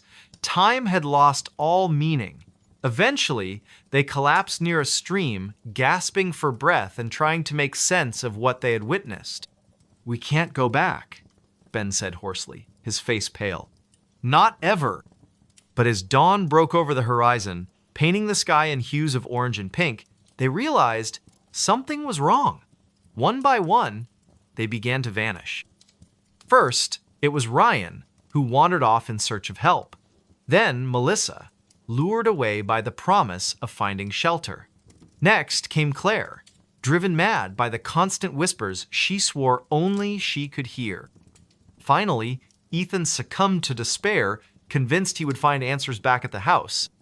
Only Ben remained, clinging to the hope that he could escape whatever malevolent force had ensnared his friends. But as he stumbled back into town, disheveled and wide-eyed, he found himself standing in front of the laughing house once more. The door creaked open, inviting him inside, and as he stepped across the threshold, he heard the laughter, deep and echoing, though no one was around.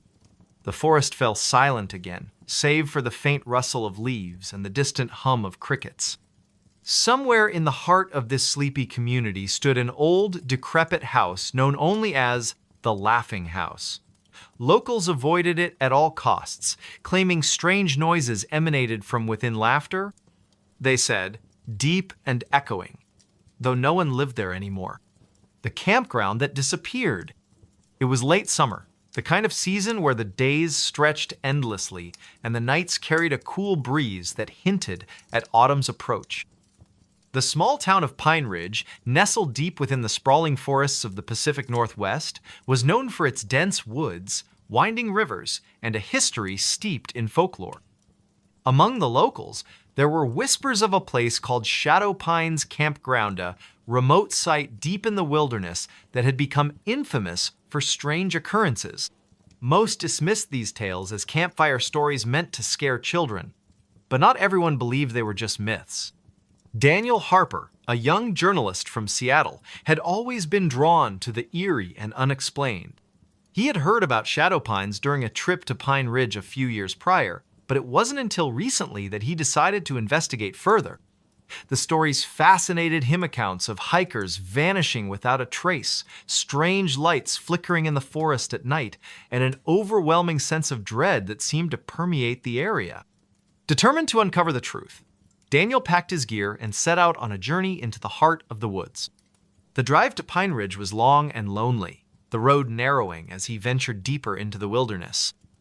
By the time he arrived, dusk was settling over the landscape, painting the sky in hues of orange and purple. The air was thick with the scent of pine and damp earth, and the distant call of birds echoed through the trees. As he checked into a small motel on the edge of town, Daniel couldn't help but notice the wary glances the locals gave him when he mentioned shadow pines. "You sure you want to go up there?" the motel owner asked, his voice low and hesitant. "Folks don't come back from that place." "I'll be fine," Daniel replied with a forced smile, though the man's words lingered in his mind. "Just looking to write a story." The next morning, armed with a map, flashlight, notebook, and camera, Daniel began his trek into the forest. The path leading to Shadow Pines was overgrown, the trail barely visible beneath layers of moss and fallen leaves. The farther he went, the quieter the world became. Even the rustling of animals seemed to fade, leaving only the sound of his own footsteps crunching against the ground. After hours of hiking, he finally reached the clearing where the campground was said to be located. What he found, or rather, didn't find, left him unsettled. There were no tents, no fire pits, no signs of human activity whatsoever, just an empty expanse surrounded by towering trees that loomed like silent sentinels. The air felt heavier here, almost suffocating, and a chill ran down his spine despite the warmth of the day. "This can't be right," Daniel muttered, consulting his map again. According to the markings, this was the exact spot where Shadow Pines should have been. Yet there was nothing but emptiness. As he stood there, trying to make sense of what he was seeing, he noticed something odd. Scattered around the clearing were remnants of what appeared to be old camping equipment-trusted lanterns, tattered tarps, even a child's doll half buried in the dirt. It was as if the campground had been abandoned suddenly, with no time to pack up or clean up. A sharp snap of a twig behind him made him whirl around, his heart pounding. "Hello?" he called out, his voice echoing unnaturally in the stillness. No one answered, but the sensation of being watched grew stronger with each passing second.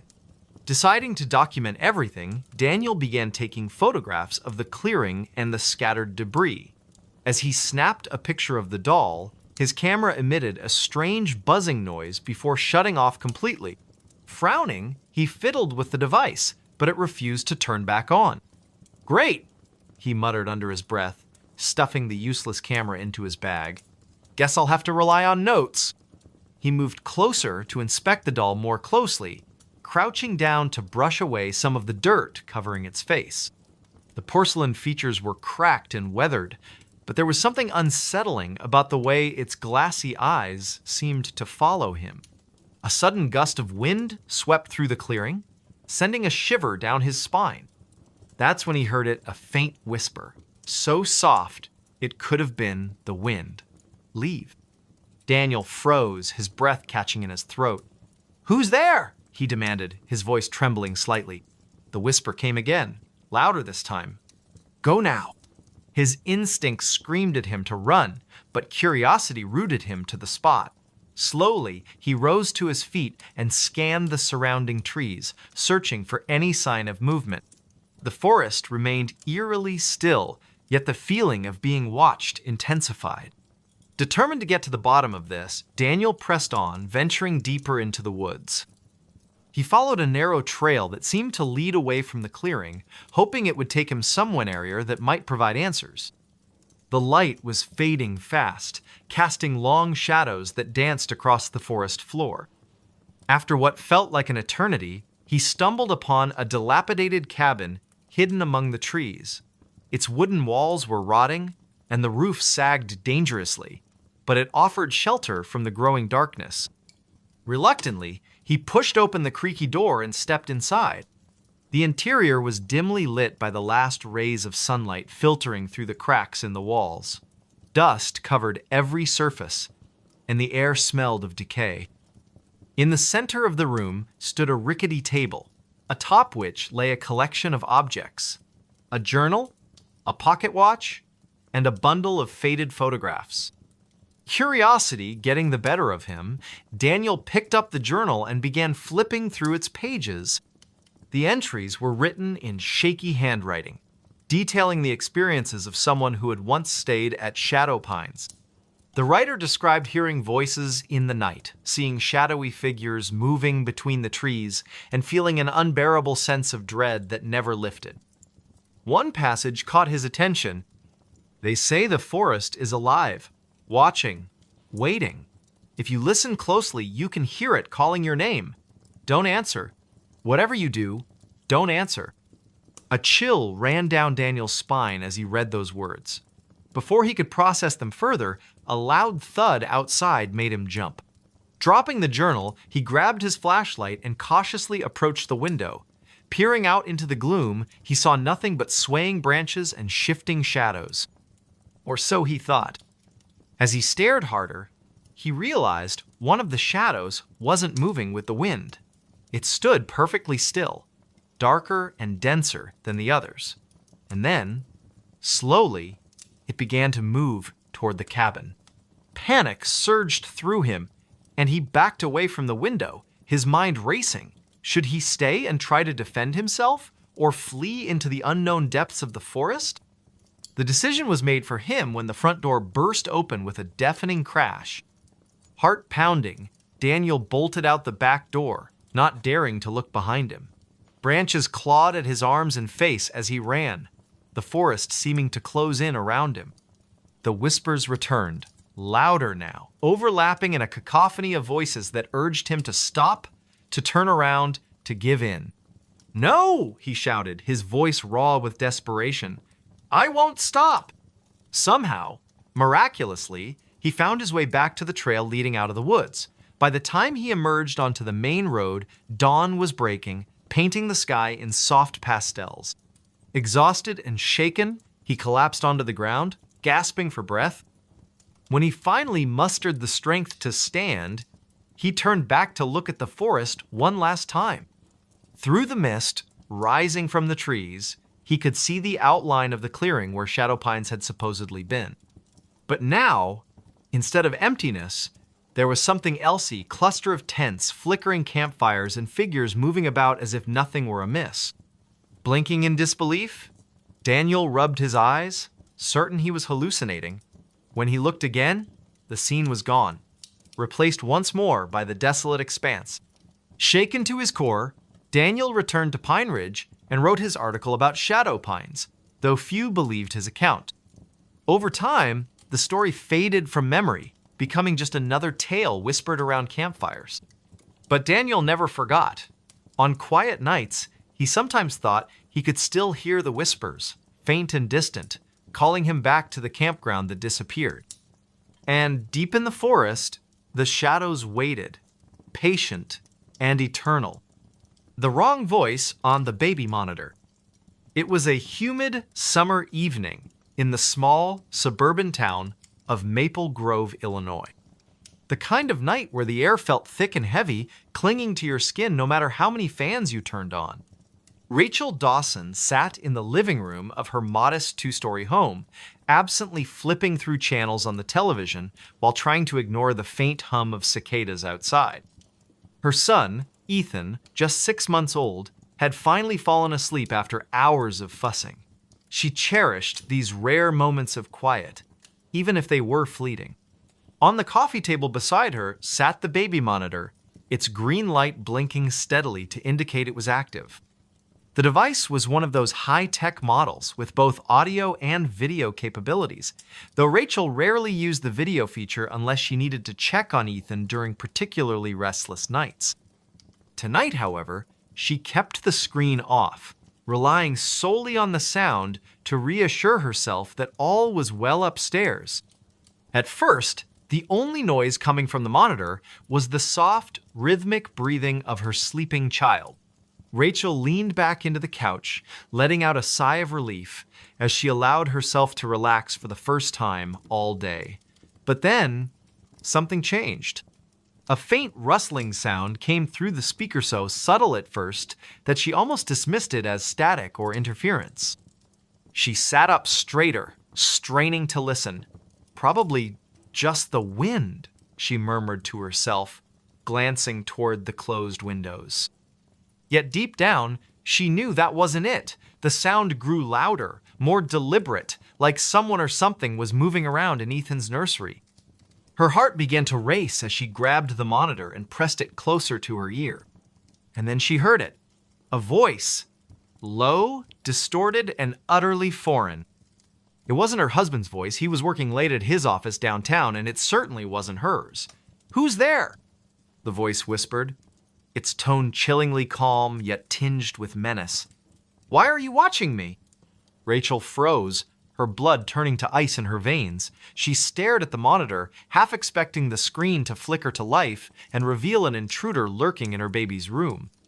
But when she forced herself to glance at the display, it showed nothing but the familiar image of Ethan's crib, his tiny body curled peacefully beneath his blanket.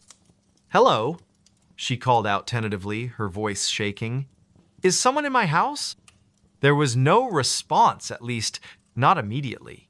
For a moment, silence reigned once again, save for the gentle breaths of her sleeping son. Just as Rachel began to convince herself she'd imagined the whole thing, the voice returned, louder this time. "Closer." "You shouldn't have listened," it hissed, each word dripping with malice. "Now you'll never stop hearing me." Panic surged through her body as she bolted upright from the couch. Grabbing the nearest Objecta decorative vase from the side table, she sprinted toward the staircase, her footsteps echoing loudly against the hardwood floors. As she reached the top landing, she hesitated, her hand trembling on the railing. What if she opened the door to find... what? An intruder? A ghost? Something far worse? Summoning every ounce of courage she possessed, she pushed open the nursery door and flicked on the light. Everything appeared normal. The mobile above the crib spun lazily, casting soft shadows across the walls. The stuffed animals lining the shelves sat undisturbed, and Ethan continued to sleep soundly, blissfully unaware of the terror gripping his mother. But then she noticed something strange. On the floor near the corner of the room lay a small wooden ratalone she hadn't seen before. Its surface was intricately carved with symbols that looked ancient and unfamiliar. Where had it come from, and why did it give her such an overwhelming sense of dread? Later that night, after securing all the doors and windows, twice, Rachel sat at the kitchen table with her laptop, determined to uncover answers. The voice from the monitor replayed endlessly in her mind, gnawing at her sanity. Could it have been some kind of prank? Or was it something far beyond explanation? Her search led her to local forums and message boards, where residents of Maple Grove occasionally shared stories about strange occurrences in their homes. One thread caught her attention, a post titled "The Crying House." According to the original poster, several families who had lived in Rachel's neighborhood over the past century reported hearing disembodied voices, especially in rooms occupied by young children. Some claimed the voices belonged to former inhabitants who had died tragically within the walls of those houses.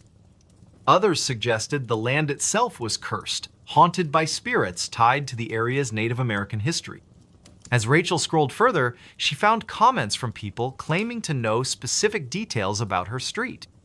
One commenter mentioned a family named Miller who had lived in her exact house decades earlier. Their youngest child, a boy named Timothy, had disappeared under mysterious circumstances. No trace of him was ever found, and the case remained unsolved. A chill ran down Rachel's spine as she read the final comment on the thread. "If you hear him calling, don't respond. He doesn't want help. He wants company." The next morning, Rachel decided to visit the local library to dig deeper into the history of her home. The librarian, a kindly older woman named Mrs. Peterson, greeted her warmly and offered assistance when Rachel explained her research goals. After rifling through dusty archives and yellowed newspaper clippings, they uncovered a series of articles detailing the disappearance of Timothy Miller. According to the reports, Timothy had been playing in his backyard one afternoon when he vanished without a trace. Witnesses claimed they saw a shadowy figure lurking near the edge of the woods behind the property, but no concrete evidence was ever found to support foul play. Over time, rumors circulated that Timothy's spirit still wandered the house, searching for closure, perhaps revenge. Mrs. Peterson leaned in closer, lowering her voice to a whisper. "People say the Millers tried everything to contact him," she said solemnly. "Psychics, seances, even exorcisms. Nothing worked. Eventually, they moved away, convinced the house was cursed." Rachel thanked the librarian and left the building feeling more uneasy than ever. If the voice on the monitor truly belonged to Timothy or whatever remained of him, what did it mean for her and Ethan? That evening, Rachel installed extra locks on all the doors and set up motion-activated cameras around the perimeter of the house. She also kept the baby monitor close at hand, refusing to let it out of her sight. Despite her precautions, the voice returned. This time, it spoke directly to Ethan. "Come play with me," it cooed, its tone deceptively sweet. "We'll have so much fun together." Rachel's heart nearly stopped as she rushed to the nursery, finding her son wide awake and staring blankly at the wall. His expression was eerily calm, almost trance-like. When she picked him up, he didn't cry or squirm as usual, he simply gazed at her with unblinking eyes. Desperate for guidance, Rachel reached out to a friend who specialized in paranormal investigations. Mark Thompson arrived the following day armed with equipment designed to detect supernatural activity. Together, they conducted a thorough sweep of the house, focusing particularly on the nursery. To their astonishment, the devices registered significant anomalies, cold spots, electromagnetic fluctuations, and faint whispers that seemed to emanate from nowhere. Mark warned Rachel that whatever presence lingered in her home was intelligent and potentially dangerous. "It knows you're onto it," he said gravely. "Be careful." Over the next few days, the disturbances escalated. Toys would move inexplicably across the floor. Lights flickered unpredictably, even when no one was home. And the voice on the monitor grew increasingly aggressive, taunting Rachel with cryptic messages meant to unsettle her. One night, unable to endure the torment any longer, Rachel decided to confront the entity head-on. Standing in the nursery with the baby monitor in hand, she addressed the empty space around her. "What do you want from us?" she demanded, her voice quivering despite her resolve. For a moment, there was silence. Then, the voice replied not through the monitor, but seemingly from everywhere at once. "He's mine now. You can't protect him forever." Tears streamed down Rachel's face as she clutched Ethan tightly to her chest. She realized then that staying in the house was no longer an option. Gathering their belongings, she fled with her son to stay with relatives in another state. Though the voice has since fallen silent, Rachel remains haunted by the memory of those nights. Every creak of the floorboards, every whisper of the wind reminds her of the wrong voice on the baby monitorand, the sinister force that sought to claim her child. He smiled from inside the closet, a tale of unrelenting fear. It was a damp, overcast afternoon in late November when Emily moved into her new apartment on the outskirts of Portland, Oregon. The building was old, its brick facade weathered by decades of rain and neglect, but the rent was affordable, and she needed a fresh start after leaving her previous job in Seattle. She had always been drawn to older places, their creaky floors and peeling wallpaper imbued with stories of lives long past. Yet, as she carried the last box through the front door, she couldn't shake the feeling that something about this particular apartment wasn't quite right. The unit itself was Modesta single bedroom, a small kitchenette, and a living room just large enough for her secondhand couch and coffee table. The walls were painted a faded cream color, and the hardwood floors groaned underfoot with every step. Despite the dim lighting filtering through the grimy windows, there was an undeniable charm to the spaceor, so she tried to convince herself. But it was the closet in the bedroom that caught her attention first. It was narrow and shallow, barely big enough to hang more than a few outfits, but something about it seemed off. As she unpacked her belongings, Emily found herself glancing at the closet door repeatedly, her unease growing with each passing hour. The wood paneling was scratched and warped, the brass handle tarnished with age. She told herself it was just her imagination playing tricks on her, the result of too many horror movies watched during sleepless nights.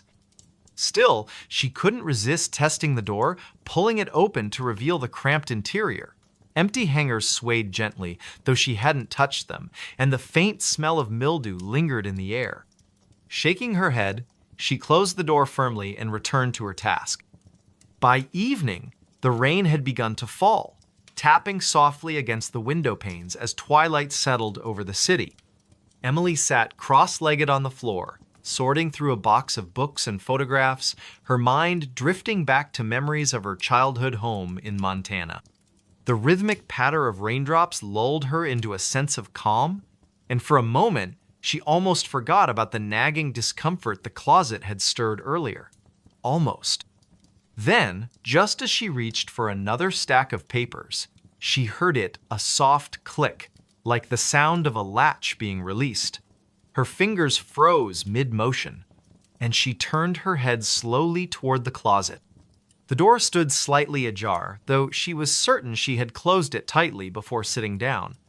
"Probably just the wind," she murmured, forcing a nervous laugh. She rose to her feet and walked over to the closet, her socks whispering against the floorboards. With a deep breath, she pushed the door shut again, making sure it latched securely. Back on the floor, she resumed her unpacking, but the incident left her unsettled. Every few minutes, she glanced up at the closet, half expecting it to swing open once more. When nothing happened, she began to relax, chalking it up to the quirks of an aging building. By 9 o'clock, she decided to call it a night, stacking the remaining boxes in the corner and crawling into bed with a book to distract herself. The hours slipped by unnoticed until she finally turned off the lamp beside her bed. Darkness enveloped the room, broken only by the faint glow of the streetlights outside. As she lay there listening to the steady rhythm of the rain, she felt her eyelids grow heavy. Sleep came quickly, wrapping her in its comforting embrace. Or so she thought. Sometime later, she woke with a start, her heart pounding wildly in her chest. At first, she wasn't sure what had roused her there.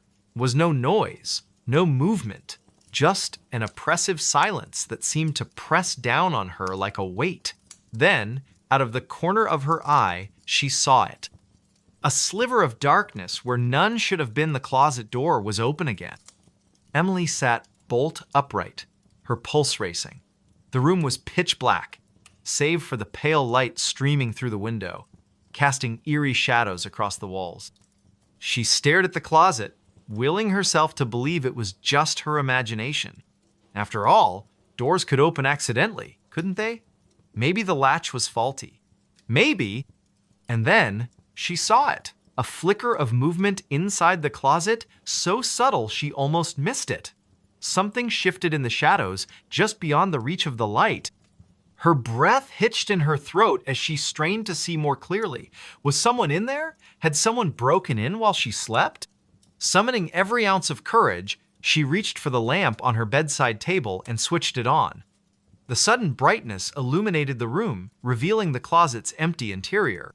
Nothing stirred within its confines, no sign of an intruder or anything out of place. Relief washed over her, followed immediately by confusion. If no one was there, why did she feel so uneasy? She climbed out of bed and approached the closet cautiously, her bare feet cold against the wooden floor. Reaching out, she pulled the door shut once more, ensuring it clicked firmly into place. As she turned to go back to bed, however, she heard a low, muffled chuckle emanating from behind her. It was soft, almost imperceptible, but unmistakably human. Her blood ran cold as she spun around, her eyes darting toward the closet. The door remained closed, but the laughter continued, echoing faintly in the stillness of the room. "Who's there?" she demanded, her voice trembling. There was no response, only the sound of her own ragged breathing. She backed away slowly, her gaze fixed on the closet, until she bumped into the edge of her bed. Without thinking, she grabbed her phone and dialed 911, her fingers shaking as she pressed the numbers. Before the operator could answer, the line went dead. She stared at the screen in disbelief. It was as if the phone had lost all power, despite being fully charged moments ago. Desperate, she grabbed a flashlight from the nightstand and aimed its beam directly at the closet. The light revealed nothing unusual, yet the laughter persisted, growing louder and more distinct. It wasn't mocking or cruel. Instead, it carried an unsettling warmth, as though someone found genuine amusement in her terror. And then, just as suddenly as it had started, it stopped. Silence fell once more, heavier than before. Emily sank onto the edge of her bed, clutching the flashlight like a lifeline. Her mind raced with possibilities, none of which offered any comfort. Was she losing her mind? Was this some kind of prank? Or was something truly haunting her new home? Unable to stay in the room any longer, she retreated to the living room, curling up on the couch with a blanket wrapped tightly around her shoulders. For the rest of the night, she kept the lights on, jumping at every creak and groan the building made.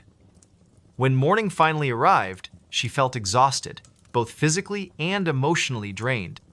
Determined to uncover the truth, Emily spent the following day investigating her apartment. She inspected the closet thoroughly, checking for hidden compartments or signs of tampering, but found nothing out of the ordinary. She even asked her neighbors if they had experienced anything strange, but they dismissed her concerns, attributing the noises to the building's age.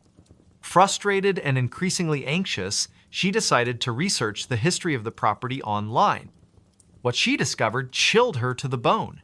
Decades earlier, the building had been the site of a grisly murder-suicide.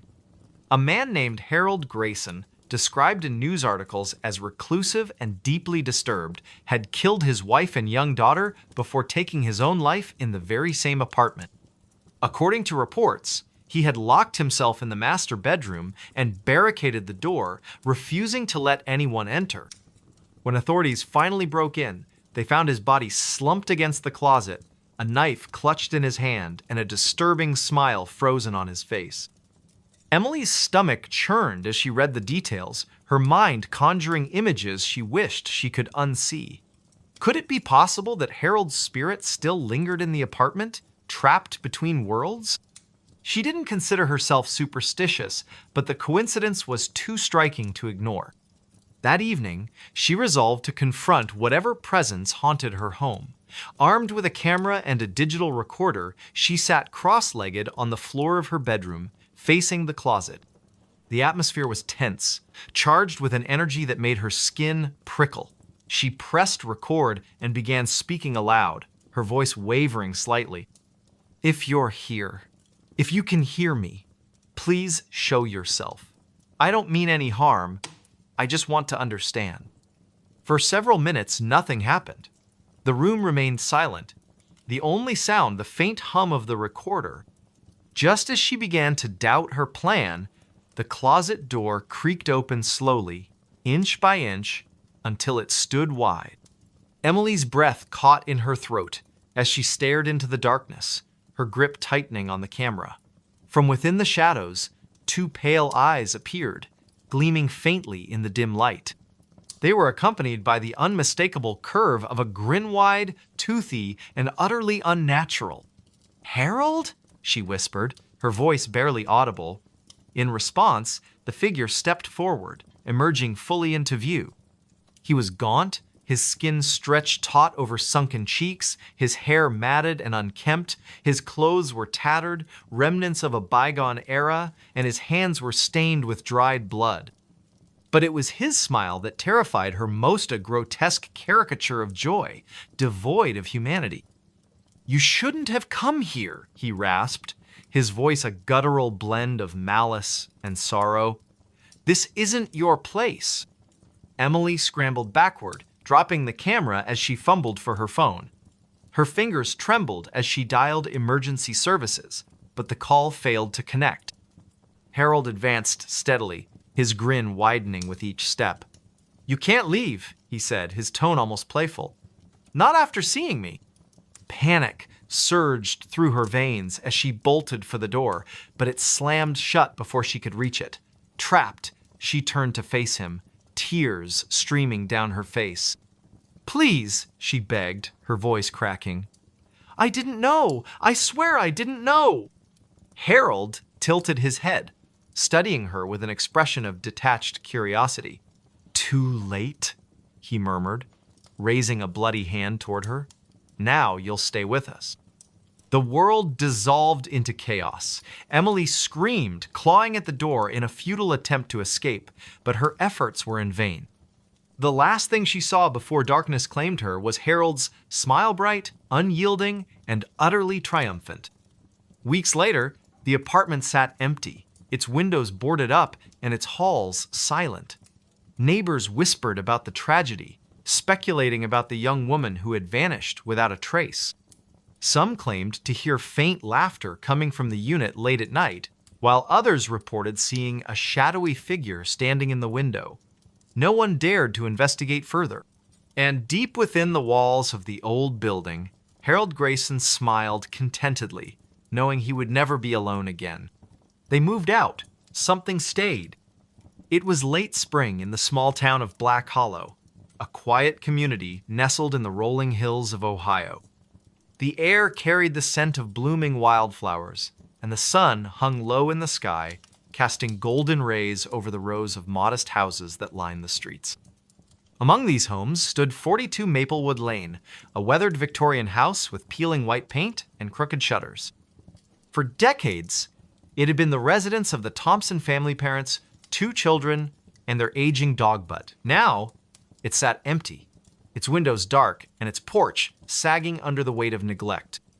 The Thompsons had moved out abruptly, leaving behind whispers among the neighbors.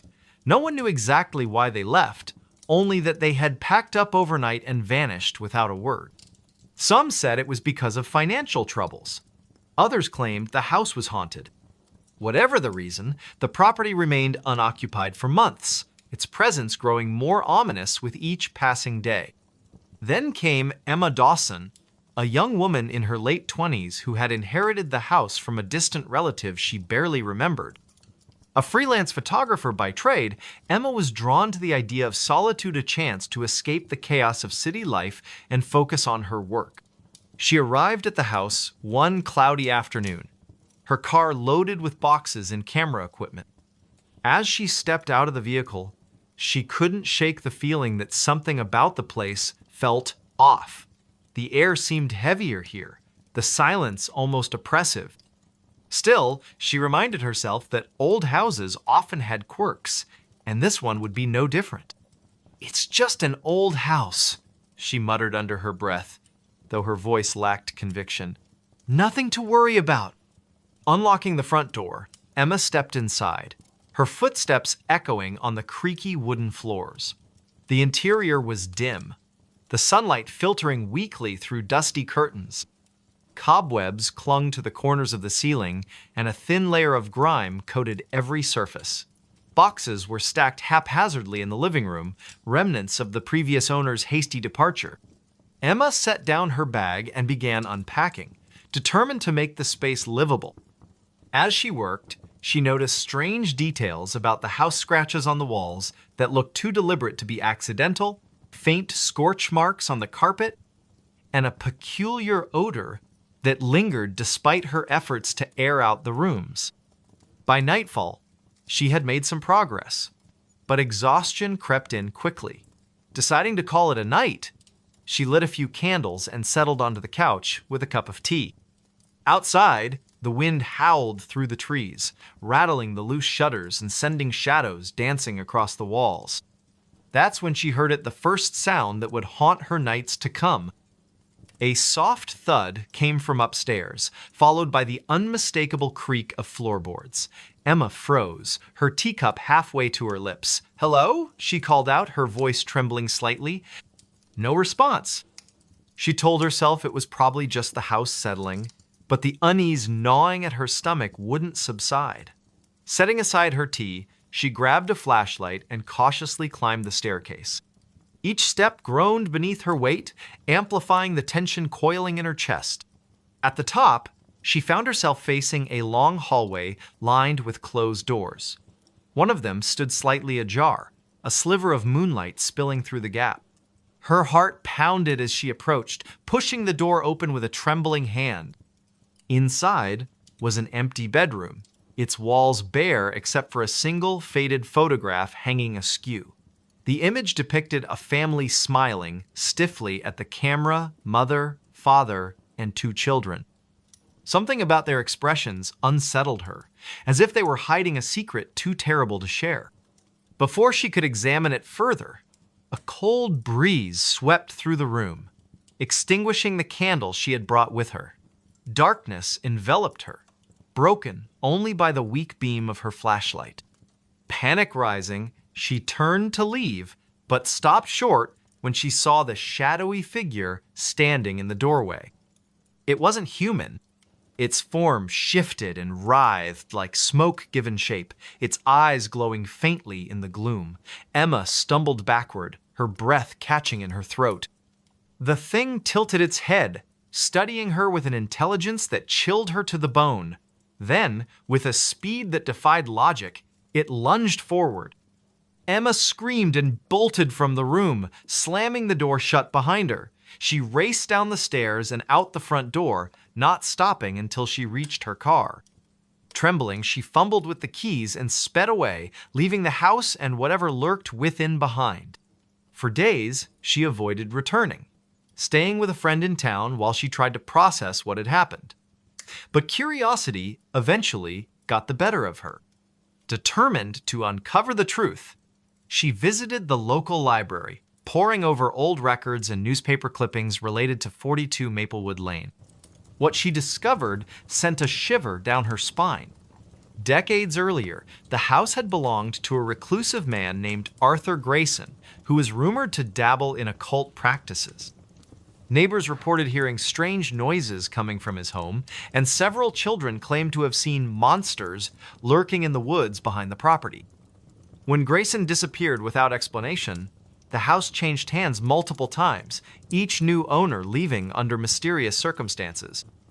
Armed with this knowledge, Emma decided to confront the entity haunting her home.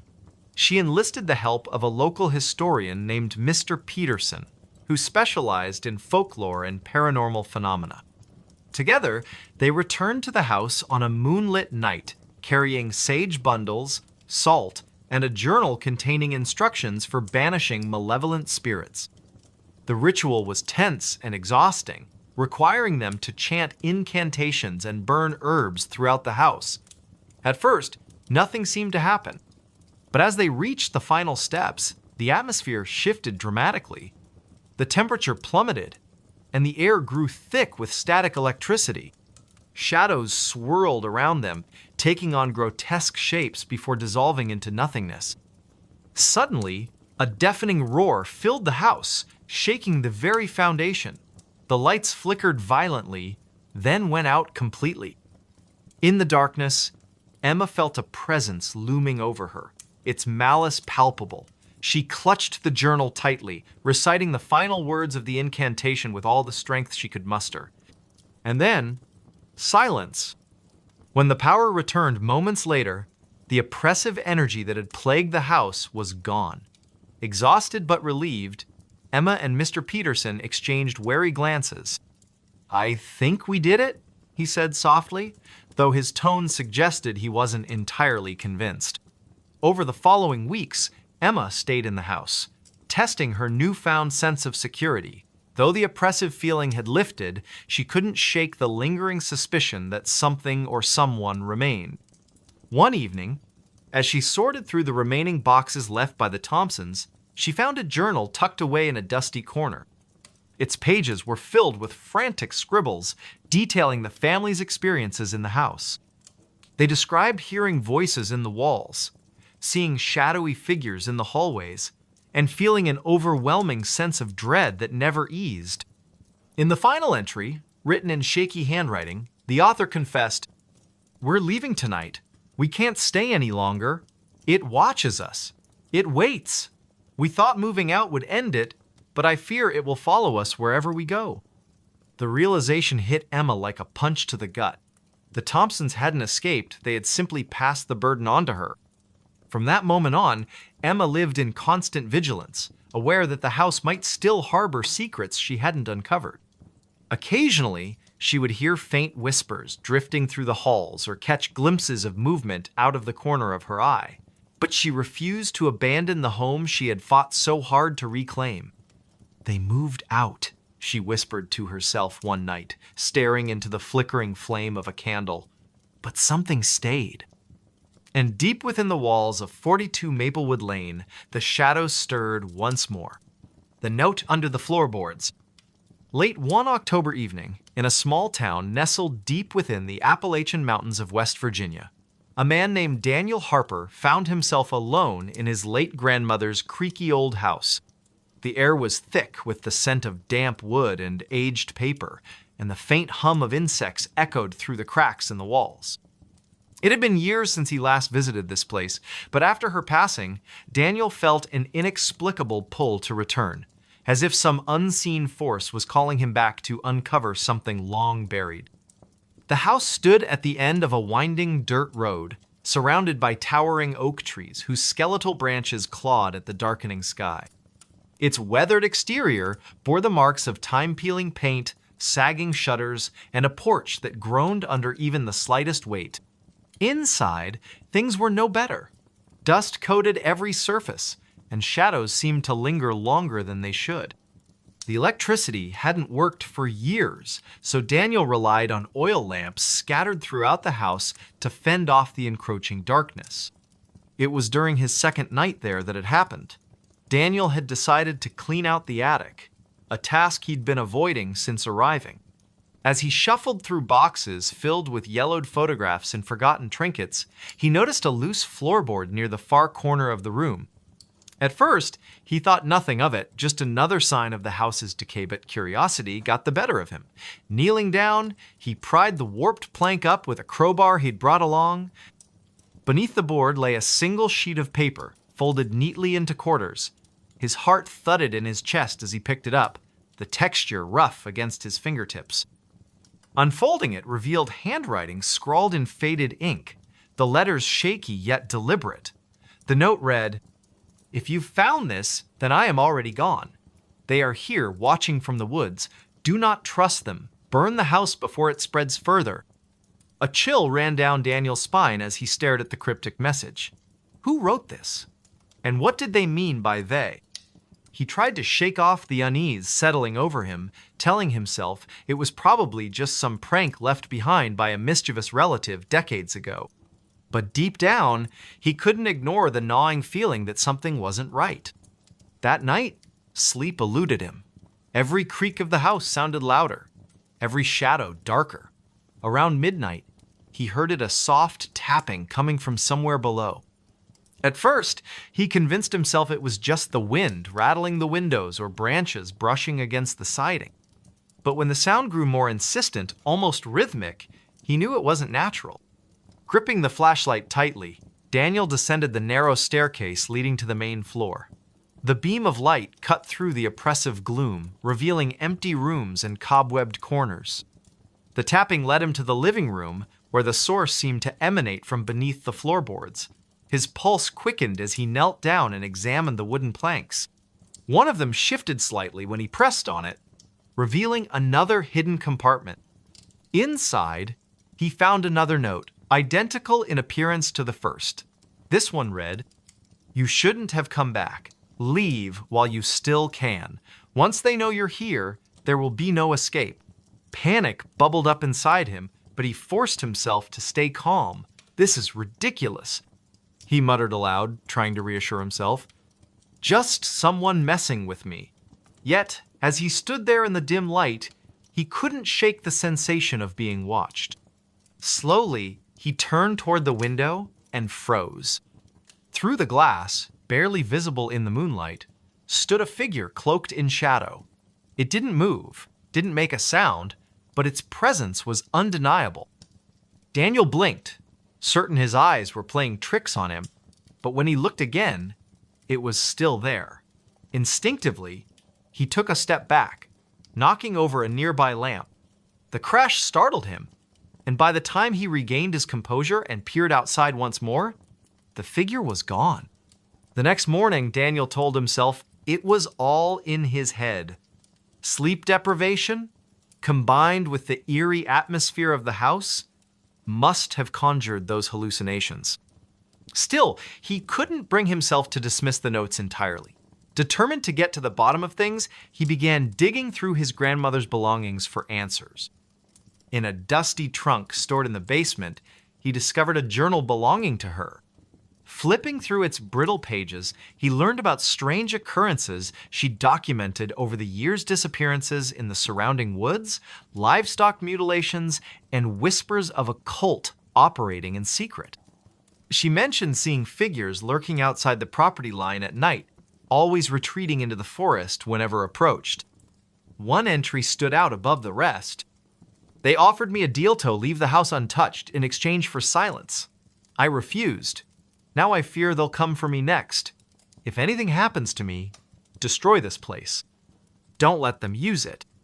Daniel's hands trembled as he closed the journal. Whatever his grandmother had encountered, it was real and dangerous. He resolved to burn the house down as instructed, but first, he needed proof. He couldn't risk looking like a lunatic to the authorities if he reported these events without evidence. That evening, armed with a camera and a renewed sense of purpose, Daniel ventured into the woods surrounding the property. The forest was eerily silent, save for the occasional rustle of leaves overhead. Every step felt heavier than the last, as though the ground itself resisted his intrusion. After walking for what felt like hours, he stumbled upon a clearing bathed in pale moonlight. At its center stood a circle of stones, arranged in a crude formation. Scattered around were remnants of candles, their wax hardened with age. In the middle lay a pile of bones, some human-sized, others smaller. A wave of nausea hit him as he realized what he was looking at: an altar used for rituals. Suddenly, the air grew colder, and the hairs on the back of his neck stood on end. From the edge of the clearing emerged several figures, their faces obscured by hooded robes. They moved silently, surrounding him without uttering a word. One of them stepped forward, extending a skeletal hand toward him.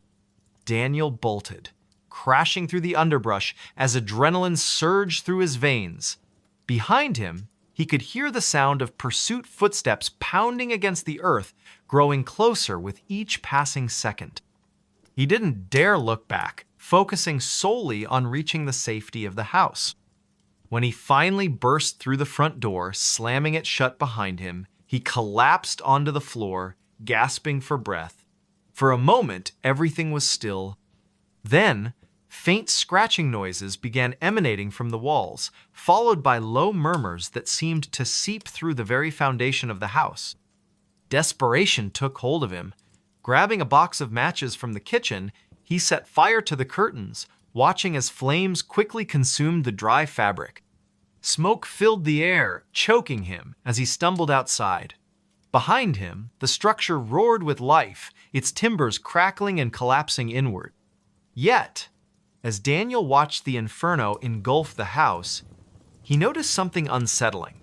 Standing among the trees, just beyond the reach of the firelight, were the figures from the clearing. Their hoods cast their faces in shadow, but he could feel their gazes boring into him. Even as the house burned to ashes, they remained motionless, silent sentinels guarding whatever secrets lay hidden within the ruins. In the days that followed, Daniel left the town behind, vowing never to return, but no matter how far he traveled, he couldn't escape the memory of those hollow eyes staring at him from the darkness. Sometimes, late at night, he swore he could hear the faint tapping of fingers against wood, echoing through the recesses of his mind. And though he tried to convince himself otherwise, he couldn't shake the feeling that they were still out there, waiting. They found footprints on the ceiling. It was a cold, overcast evening in the small town of Maplewood, Minnesota, where the air carried the faint scent of pine and the promise of an impending storm.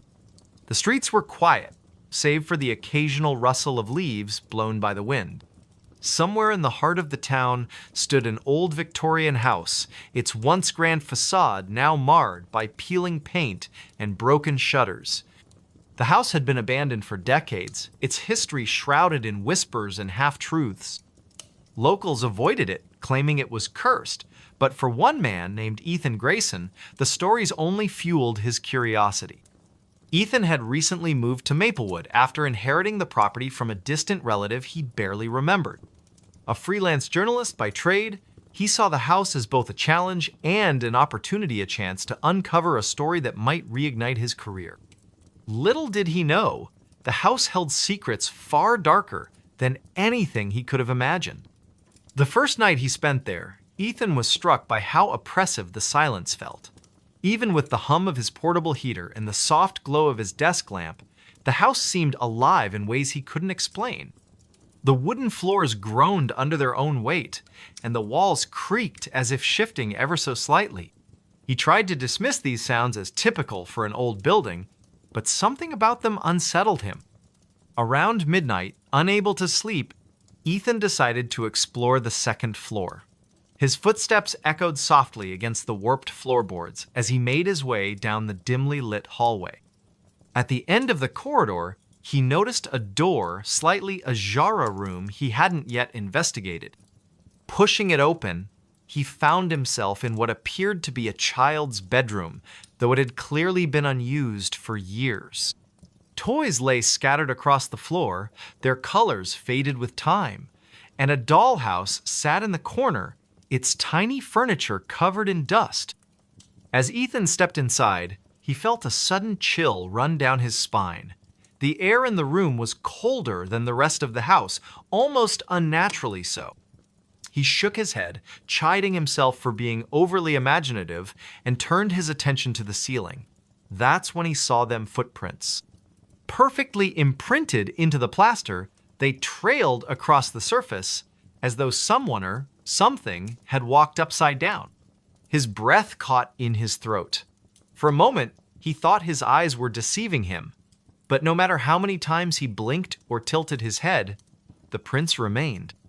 They were small, like those of a child, but their placement defied logic. Or what could leave such marks? And why here, in this room? Overwhelmed by a mix of fear and fascination, Ethan snapped several photos of the footprints with his phone. He told himself he would analyze them later, perhaps even show them to someone who might have an explanation. But deep down, he knew there was no rational answer for what he was seeing. The next morning, Ethan visited the local library, hoping to find records or documents related to the house's history. The librarian, an elderly woman named Mrs. Hargrove, greeted him with a wary smile. "You're staying at the old Grayson place, aren't you?" she asked, her tone tinged with concern. Yes, Ethan replied cautiously. Do you know much about it? Mrs. Hargrove hesitated before answering, glancing around as if afraid someone might overhear. That house has a troubled past, she said finally. Back in the 50s, a family lived there, the Millers. They had a daughter, Emily, who disappeared one night without a trace. Some say she ran away, others believe something unnatural took her. Ethan's stomach tightened. What happened to the family? They left soon after, Mrs. Hargrove continued. Couldn't bear to stay in the house any longer. People claimed they heard strange noises coming from upstairs, footsteps, laughter, crying, but no one ever saw anyone. After that, the house sat empty for years. Armed with this new information, Ethan returned home, his mind racing with possibilities. Could the footprints belong to Emily? Was her spirit still trapped within the house? Or was there something else entirely at play? That night, determined to get answers, Ethan set up a voice recorder and a camera in the child's bedroom. He positioned the equipment carefully, making sure to capture every angle of the room, then retreated to the hallway, leaving the door cracked open just enough to keep an eye on things. Hours passed uneventfully, lulling Ethan into a false sense of security. Just as he began to nod off, a loud thump jolted him awake.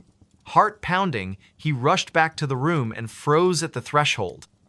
The footprints on the ceiling had multiplied, spreading out in chaotic patterns. Worse still, fresh scuff marks now marred the walls, as though something had clawed its way across the surface. A low, guttural growl emanated from the shadows, sending a shiver down Ethan's spine. He reached for the flashlight clipped to his belt, but before he could turn it on, the room plunged into darkness.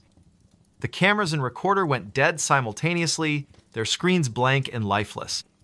"Who's there?" Ethan called out, his voice trembling despite his efforts to sound brave. There was no response, only the sound of heavy breathing growing louder and closer. Slowly, he backed away, his eyes straining to adjust to the pitch blackness. Then came the footsteps, not on the floor, but above him, moving deliberately across the ceiling. Each step resonated through the room, accompanied by a faint scraping noise that made Ethan's skin crawl. He stumbled backward, tripping over a forgotten toy and landing hard on the floor. Suddenly, the lights flickered back on, revealing the room exactly as it had been before untouched, save for the additional footprints now covering every inch of the ceiling. The cameras and recorder sprang to life again, their displays blinking erratically. Desperate for answers, Ethan grabbed the devices and fled downstairs, locking himself in the kitchen until dawn. When morning finally arrived, Ethan reviewed the footage, hoping to find some clue about what had happened. To his horror, the recordings showed nothing unusual, just static-filled frames and garbled audio. Yet, amidst the distortion, he caught glimpses of movement too quick to identify, shadowy figures darting just out of view. Unable to shake the feeling that he was being watched, Ethan decided to dig deeper. He contacted a historian named Dr. Lewis, who specialized in paranormal phenomena. After hearing Ethan's account, Dr. Lewis agreed to visit the house the following evening. Dr. Lewis arrived promptly at sunset, carrying a bag filled with equipment designed to detect supernatural activity. Together, they conducted a thorough investigation, setting up motion sensors, thermal scanners, and electromagnetic field detectors throughout the house. As they worked, Ethan recounted everything he'd experienced, including the footprints and the eerie footsteps. "I've seen cases like this before," Dr. Lewis admitted grimly. "Sometimes, places become conduits for entities we can't fully understand. If your theory about the missing girl is correct, it's possible her energy is trapped here, manifesting in disturbing ways." Their conversation was cut short by a sudden drop in temperature. The lights flickered violently, casting the room into intermittent darkness. One of the thermal scanners emitted a high-pitched whine, its screen flashing wildly. "Something's here," Dr. Lewis whispered, his voice tight with tension. Before either of them could react, the unmistakable sound of footsteps thundered overhead. This time, however, they weren't confined to the child's bedroom. They echoed throughout the entire house, growing louder and faster with each passing second. Ethan and Dr. Lewis exchanged a panicked glance before bolting toward the front door. But as they reached the threshold, the handle refused to budge, no matter how hard they pulled. Behind them, the footsteps grew deafening, shaking the very foundation of the house. In a final act of desperation, Ethan grabbed a nearby chair and hurled it at the nearest window. Glass shattered and freezing air rushed in, momentarily drowning out the cacophony. Without hesitation, they scrambled outside, collapsing onto the frost-bitten grass